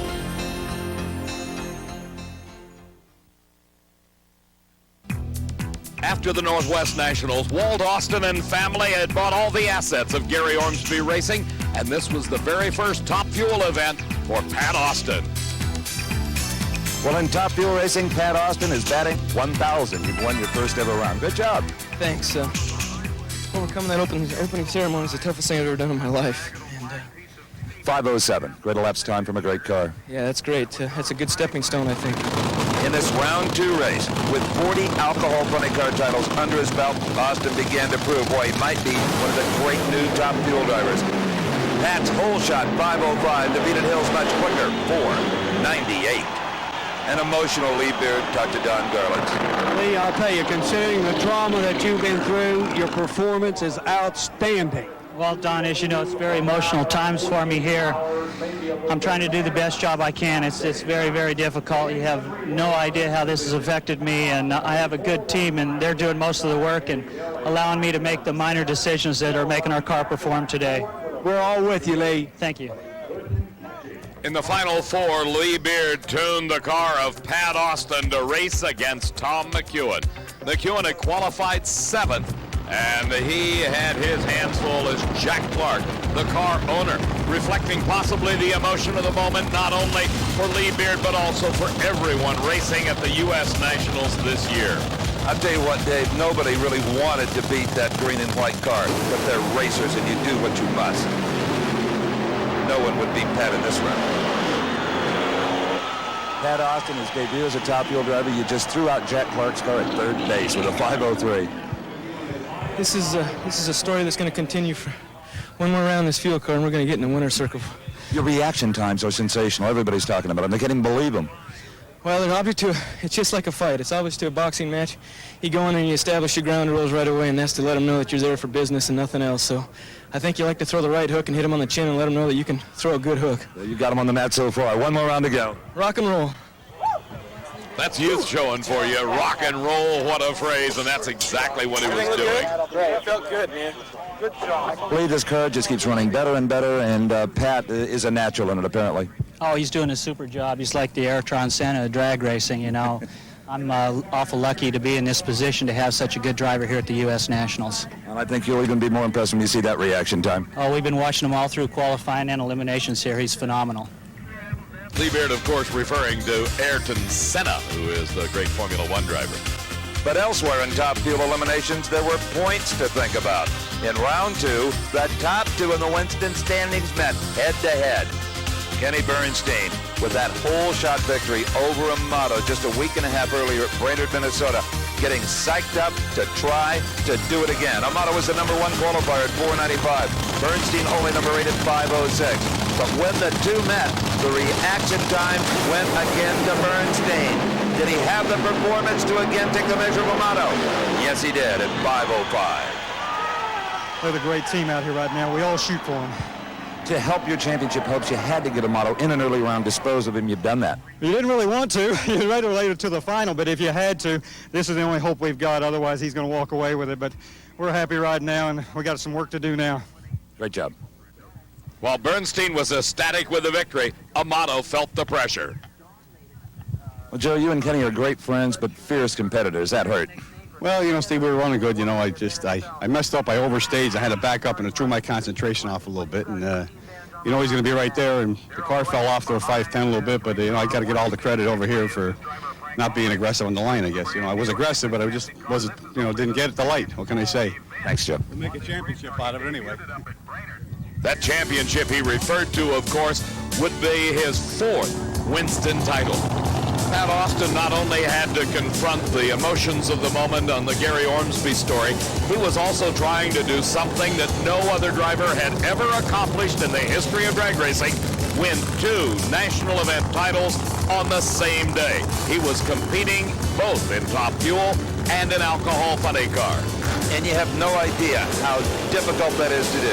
Austin met Tony Bertone in the alcohol funny car final. Imagine now, this is a clutch car, not a centrifugal machine like the drag. So you've got to shift gears. A lot of things have to be done, and Austin did them all perfectly to a 6:01.233 victory.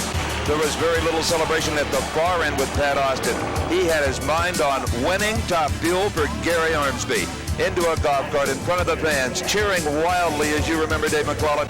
He strapped himself into the race car with Gary Ormsby's name on the windshield to honor his fallen friend. Gary's name appeared on the cowl of all the Top Fuel dragsters this weekend in Indianapolis. The engines came to life. The signal for Pat Austin to approach the water box, and it was at that moment that the bubble burst.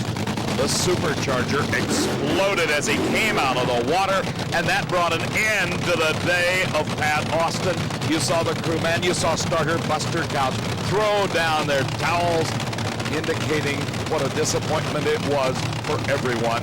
Lee Beard hiding the emotions as best he could. Pat Austin came out of the car, over the guardrail, knowing his chance was gone. The throttle response on these fuel cars are just a little more sensitive than an alcohol car, wouldn't you say? It's incredible. It's the hardest thing about driving one of these nitro cars. I mean, I feel bad for the team because that was obviously driver error. I mean, it's either open or it's closed, it seems like, and I was getting a handle on it, and it just seemed like the tires hooked up a little harder than I should have. I should have maybe hit it a little harder to start or got more water in the tires or something. I don't know what's going on, but... Let me tell you something. Take it from an old pro. You did one hell of a job today anyway. Coming from you, that means a lot. Thank you. But there was more pain to be endured by Pat Austin. Kenny Bernstein smoked the tires immediately off the starting line. Pat knew had he only survived the burnout, he would have won it for himself and, more importantly, for Gary.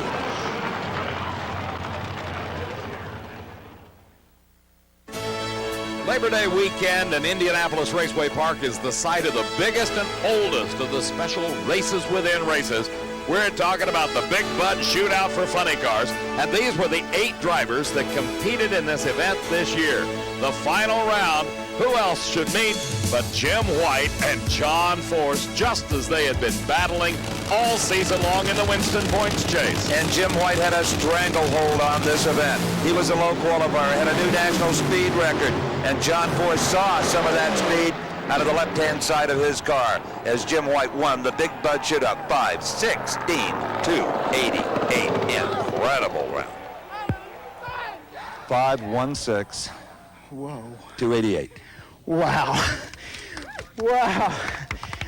Wes told me to hang on. He said the air's going to be a little better and those guys are going to be ready for us. He is a world champion and you have to be ready for him every time. He raced me in Seattle. He beat me at the starting line in Seattle. Wes said we're going to be ready for him at the Big Bud Shootout. Jim White and Roland Leong hardly had a chance to celebrate their $50,000 victory because the next day it was back to work. The finals of the U.S. Nationals in funny car, their competition. Who else? John Force. That's his crew chief, Austin Coyle. He was trotting back alongside the Castrol Oldsmobile. It was a switch of lanes for the two drivers from the day before, but the outcome was certainly no different. John Force saw a whole lot of the Hawaiian Punch car, even when the roof hatch blew out of it, but that didn't slow it one little bit. Jim White won his first ever U.S. Nationals title, 5:27, 283 miles per hour. Jubilation at the far end doesn't even begin to describe it. That was one of those $100,000 plus weekends for Roland Leong, Jim White, and the crew chief Wes Cerny. Well, Darrell Alderman, we've talked an awful lot about him in this video, but the one thing he had not accomplished in his career was winning the U.S. Nationals. The number one means a lot to any racer, but winning the U.S. Nationals is something you never forget. Larry Morgan knew the feeling. He had won it before and would be tough in the final round between the Dodge and the Oldsmobile. But as usual, Alderman had everything together. Steve, it's remarkable that Alderman can seem to rise to the occasion. When he needs a good reaction time, he can pull it out of the hat, and he certainly got one at the U.S. Nationals. That and the car stuck well in first and second, and the Dodge powered to a victory, a 7:29 to a losing 7:30, and Alderman had his first ever U.S. Nationals crown. This is another dream come true, as I've been saying. This is the biggest single event any race car driver could win, and all of us wanted it real bad. Here's a guy that wanted it real bad, wants to shake your hand. Larry Morgan. From the immense facility that is Indianapolis Raceway Park, the tour moved to Maple Grove Park for the Sunoco Keystone Nationals. Quite a contrast from Indy to the countryside of Pennsylvania, but this facility is country in only its setting. It is uptown when it comes to performance, especially if the weather is just right. And the weather was absolutely perfect for drag racing, as Vince Curry and Lou Frain's Oldsmobile in the far lane found out when he challenged Darrell Alderman in round number one. The biggest upset in Pro Stock of the entire season, something that hadn't happened all year long. Round one, adios, Alderman. We had problems with this engine earlier in the qualifying, and then this morning when we were setting the clutch gap, or our other motor, the good motor, we broke a lifter in it, and we had to switch engines. Well, Vince, this has got to be a real exciting morning for you. Oh, man, it is, especially after what happened at Indy. I don't know, I'm lost for words. Well, you ran better than he did, so you should have won. Well, what did I run? I still don't know. 7:33. Oh, God, we got to step it up, I guess. Thanks. Good luck. All righty. Vince Curry made it to the Final Four in Indianapolis just a couple of weeks ago.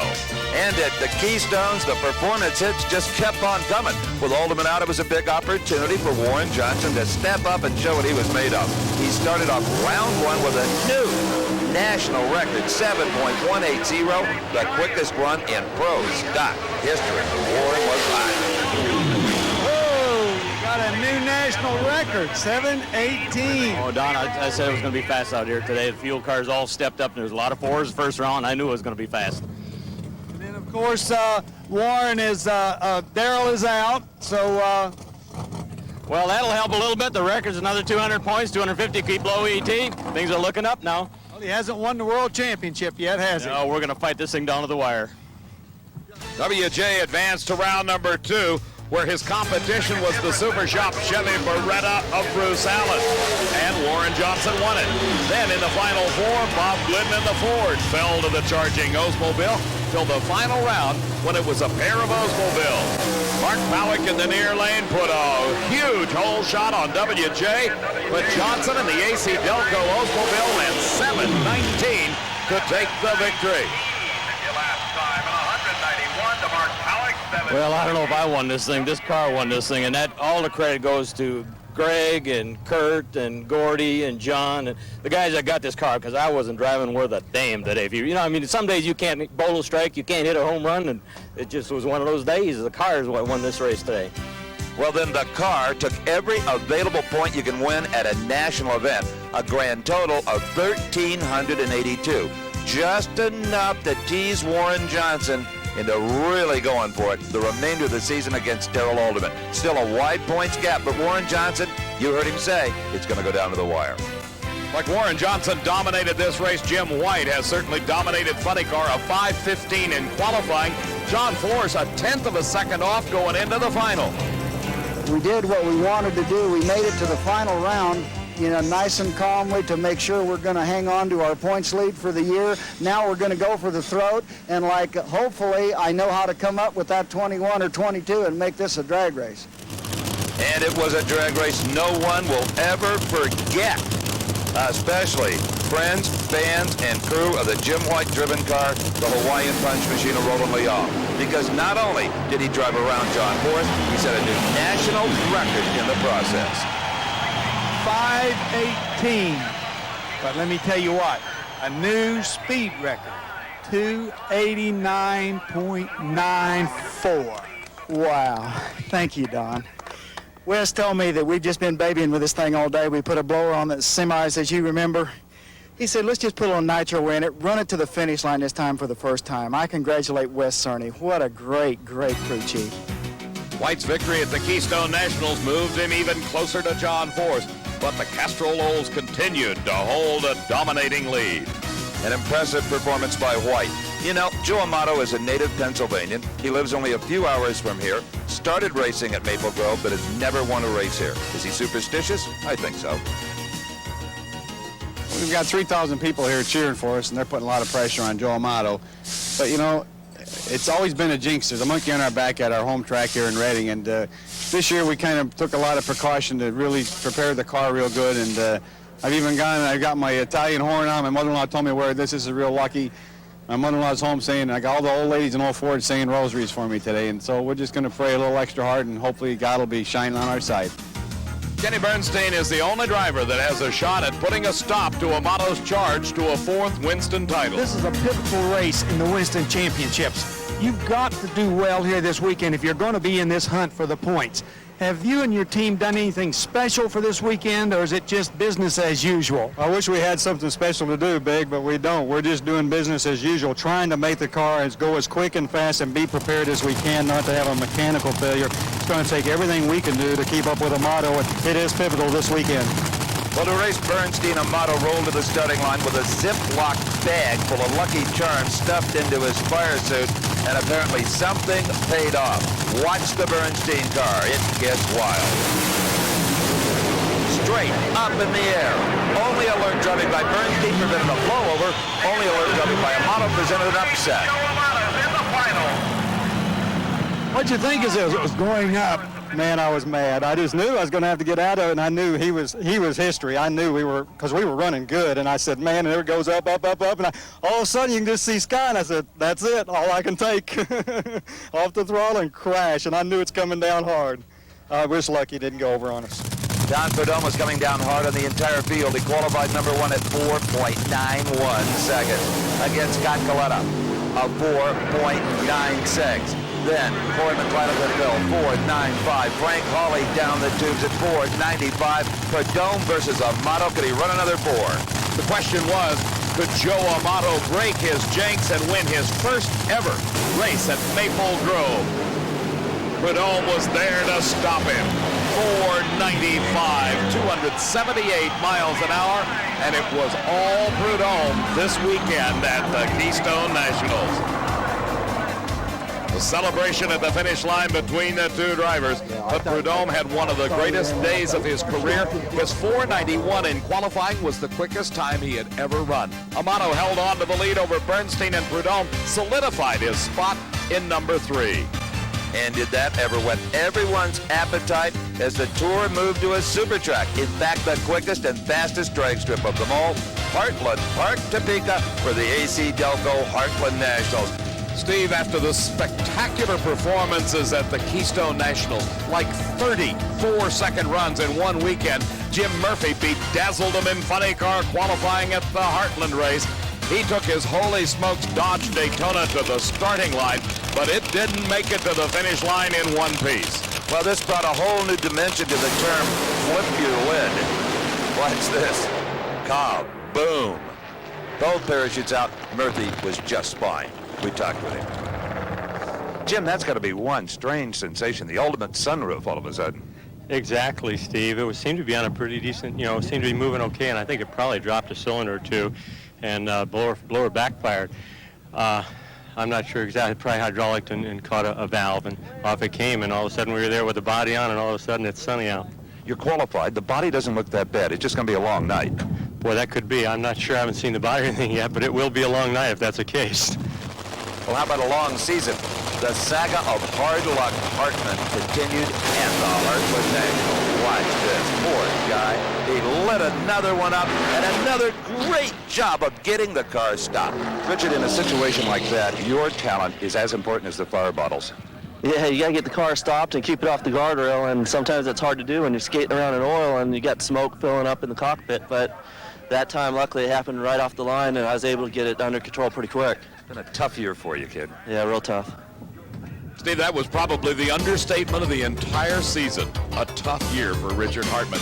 The funny car star at the Heartland Park race turned out to be none other than Mark Oswald, the only winner this race has ever seen. That's right. In its third annual running, it was Mark Oswald. Here in the Final Four, he was against John Force. John feeling the pressure of the point. Second off the mark, second across the finish line. Oswald wins it by 1/100th of a second. It was an exciting race. In and out was right out the window, and we just did all we could this weekend, and we're excited with our car. We're just going to head for Dallas and let someone else try to take that old punch car out. The one that had the opportunity to punch out wide was Mark Oswald, and he took advantage of it. He did it on the starting line. He did it on the finish line, and for the third consecutive year, Mark Oswald, the funny car champ. Well, the great white that couldn't be caught has been reeled in by Mark Oswald. Stunning job, 524. It's not me, it's just everybody on this In-N-Out Burger team. They're tough. You know, Steve, it's been just a Cinderella story with this car. The first race we ever took it to, Gainesville this year, we won with. This is the last race this car will be won at. We took it out winning. So Jeff and Susan Bernstein have been real good to us in campaigning this car, and we're just glad we could give them a winner going in and a winner going out. Darrell Alderman should have clinched the Winston Championship at Topeka, but Warren Johnson matched him step for step all weekend. Nonetheless, Alderman won his 10th event of the 1991 season. That was one step Warren didn't take. And as far as the title is concerned, well, it's a mere formality when they get to the next race in Dallas. Another outstanding performance. Darrell Alderman, 10 victories in one season, and there's more left. That 10th victory established a new single-season record. The former mark held by Bob Glidden was 9. After the Heartland Nationals, it was down to mathematical possibilities only. Warren Johnson in his quest for a Winston Championship to be denied by Darrell Alderman. And Dave, almost any hope there was for Kenny Bernstein to wrest the Winston Championship away from Joe Amato took a dark turn at the Heartland Nationals. There you see it. Kenny red-lighted away his chances in the Final Four. Remember the U.S. Nationals where Pat Austin had a chance to win 2 national event titles in a single day? Well, at Heartland Park, Topeka, he did it. He beat Chuck Cheeseman in the finals of Alcohol Funny Car. Then he jumped on his scooter and streaked back to the starting line where he climbed back into the Castrol Top Fuel dragster to race against Joe Amato. This was one of the greatest driving jobs I've ever seen. Watch the left side of your screen, the green and white Castrol car. A perfect light is 400, okay? 407 he lays on Amato. And at the far end of 497, Pat Austin, one of the great ones at 26. That was his first ever 4-second elapsed time, and it came in a winning effort.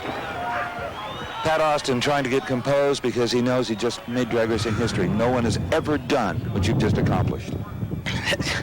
What can you say? Well, I'll give you more good news. Your first 4-second run as well. I told you it was going to come at the right time. You did. You got to set him up, and we set him up and did just what we wanted to do. You drove the wheels off this race car today. Hey, I got big shoes to fill, and I'm trying to do a good job. Absolutely. Gary would be proud. 26 years of age, he may be the greatest driver this sport has ever seen. The emotion showing in the voice of Pat Austin as he talked with Steve Evans after that record-setting performance. Next was the super track. We're talking about the Texas Motorplex just outside of Dallas, Billy Meyer's place in the Chief Auto Parts Nationals. But the weather here kind of held everybody back. The temperature in the low 90s, it was windy, and the cars not running as they should. On the sports-only all-concrete racetrack, all Darrell Alderman had to do was qualify for Pro Stock, and his second Winston Championship was in the bag. He did that handily, and we had a nice conversation. Well, that'll do it. Simply by qualifying here in Dallas, Darrell, you are again the Pro Stock Winston champion. Well, that's great, Steve. You know, it's been an unbelievable year for us, and consistency is what's got us here. Wayne County Speed Shops just kept this car so consistent this year. I mean, any driver could win. And a record 10 national event wins. Yeah, I know. Someone could have told me at the beginning of the year we was going to win 10 national events, and I'd said, no, I don't believe that. Well, let me show you what it's earned you. Bring it in. Bobby Maston, the Winston Drag Racing team leader, Mickey Netting of RJR, $100,000. Thank you. Congratulations. Thank you. Winston brand of cigarettes, 2 years in a row, $100,000. You're the champ, buddy. Congratulations. Thank you very much. Appreciate that. And Bobby Maston, you have been, well, it'll be 20 races in just 2 weeks, and you've seen this man and what he's gone through. A great job. The man has just had a fantastic year, and on behalf of the NHRA Winston Drag fans all over the country, Darrell, again, congratulations on a super year. And you've still got a race to win here. Yes, we do. I mean, we're not giving up now. I mean, there's 2 more races this year, and we'd like to win them both. Go get them. Thank you. Well, this one got away from the little Dodge here at the Motorplex as Larry Morgan outpowered him in the final 4. Something Morgan had been trying to do for a long time, a 726 to a 729. After this race, Larry Morgan would advance to the finals to race against Warren Johnson, and WJ left a big red light glowing. Larry Morgan, the champion at the Texas Motorplex and the Chief Nationals. Meanwhile, in funny car, John Force was trying to clinch his second funny car title. Red hot again was White, qualified low to 514. Watching as John took on Gordon Mineo. Come on, Flash. Come on, Flash. Flash Gordon Mineo, as he's called, in about a 4-year-old former Blue Max car, right? A drastic contrast in equipment and experience. John Force had this one in the bag, right? Wrong. Tires go up at half track. Mineo wins. You're alive more than ever now. We are alive and well. I can't believe they smoked the tires out here like that. They're good guys. They're world champions. I'm glad we don't have to race them next round. In the final of funny car, Jim Whitehead did not only win the race, but he also had to set a new national record to give him a real shot at the title at the Winston Finals. He did not do it. Remember Al Hoffman from the Winston Invitationals? Here he is again, the winner. 536. So, John, it's over. That's it.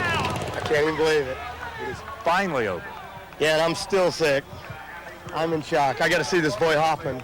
Well, I don't think they went for the record. I don't know what they did. I don't even care. I'm going home. It's done. I survived another year. Awesome. All John Force has to do is qualify at the Winston Finals, and he's got his second consecutive title. And at Dallas, Jack Ostrander had his second disaster in 1991. Remember Sonoma, that horrible far-end crash? Well, watch one more time as Jack Ostrander goes for a horrible ride. The chassis broke just behind the engine. The car makes contact engine first with a wall, and he came by me with a sickening, grinding sound. More good news. Jack Ostrander was helped from that race car and did not even go to the hospital. The emergency crew checked him out on the scene. He was found to be okay. His 4-year-old car, when the parachutes came out, separated right behind the engine, pulling the entire rear end off the car. Ostrander again for a wild ride. Jack Ostrander's shaken, obviously, but he has survived his second terrible accident of the season. You okay, Jack? Sure. I don't know what happened. I don't think anybody's sure what happened. A lot of things may have happened. I don't know. The motor looks like it's still together. I don't, 2 in 1 season, that's more than any man ought to have to experience. One's enough. Believe me. One's too many. He's fine. In the first round of eliminations, the leader in the Winston points chase, Joe Amato, fell to Maurice DuPont. That opened the door for Kenny Bernstein, who would have to win this Chief Nationals. Find Joe Amato going out in round 1 at the Winston Finals, and Bernstein winning that event as well. This is the time you're glad you've got such a huge points lead. You may need it. Yeah, it's never easy, I guess, in racing. You never know what's going to happen. Just an unfortunate situation. We'll be watching Bernstein, all of us together. Yeah, it'll be interesting. Kenny, there's a teeny little light at the end of the tunnel here with Amato out. It's a little bitty one, but certainly that's what has to happen, is him to go out early and us to keep winning for us to ever catch him. But it's still a long way, but at least maybe there's a chance. And it's worth it now to lean on this thing. Maybe take some chances. Going to have to, I think, especially if we ever get to the final and have to run Prudhomme, because we sure can't run 92 like this. But we're consistent. That's what we need to be. Great job. And lo and behold, it was Don Prudhomme that Kenny Bernstein met in the finals. The Bernstein team had lived up to the pressure, but in the final, Prudhomme was just too strong. A repeat of the final in Montreal with opposite results. Joe Amato loved that one. Don Prudhomme wins the Chief Nationals in Dallas. Joe Amato can afford to relax a little bit. All he has to do now is win the first round at the Winston Finals. For Prudhomme, what a turnaround from the problem-plagued season of 1990.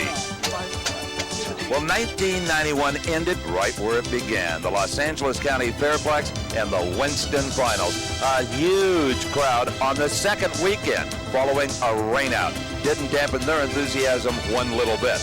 Now, Joe Amato, as we said, had to win in round number 1 to clinch the title. He was up against Oklahoma's Jimmy Nix, and he did exactly that. Amato had qualified number 2 at a 4.94. Very good on this pavement.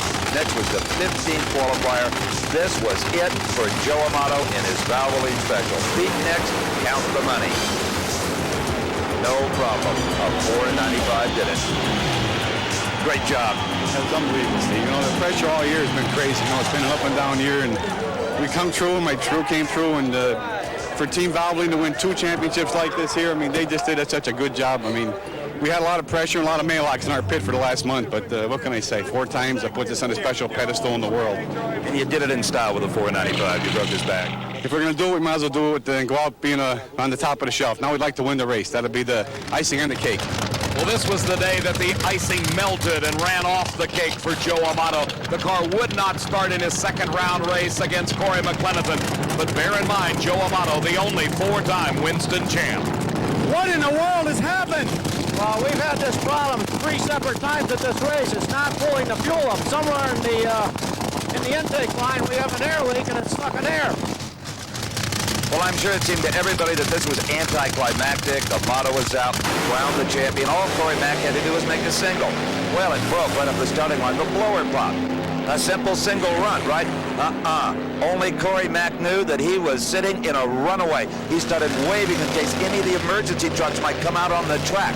When the blower banged, it opened up the fuel system. It was sucking air and fuel into the engine. Right here, he is burning up the brakes on that car.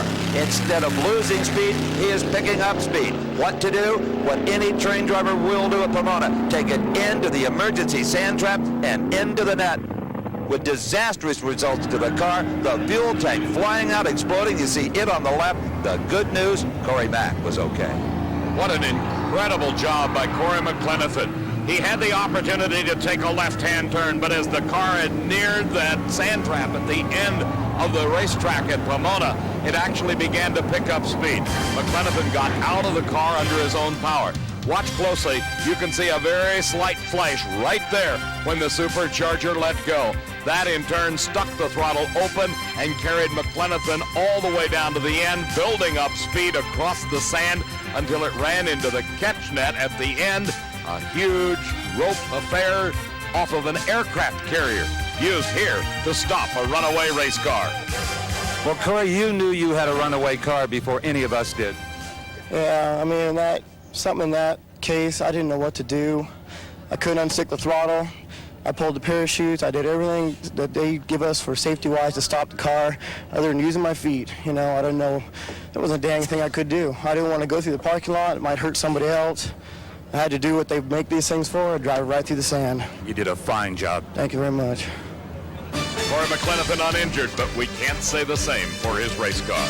In the final of Top Fuel, Pat Austin got revenge on Kenny Bernstein for the U.S. Nationals and finished the season with a shot over the bow of all Top Fuelers concerning next season. The Castrol crew celebrating Walt Austin is dead, having all the confidence in the world in that 26-year-old driver. And the question is, what kind of impact is he going to have on the 1992 Winston Points chase? You could not now, after what you've seen, forget Al Hoffman and his crew chief, Tommy Anderson. They won their second national event title, along with the Winston Invitational, a pretty good payday. Al Hoffman actually outdrove John Forrest in the Final Four. That didn't mean a thing to this hometown crowd. The Southern Californians cheered one of their own all the way up the Pomona return road. And what more can you say about Darrell Alderman winning his 11th title at Pomona and the Winston Championship for the second year in a row? Quite a season for that little dog. All in all, David, it was quite a season for all of us that love NHRA Championship drag racing, whether men fortunate as we are to handle the television chores, if you can call that a chore. The fans, the racers, all of us adored 91. For Drag Racing 91, I'm Dave McClellan. And I'm Steve Evans. We'll see you next year.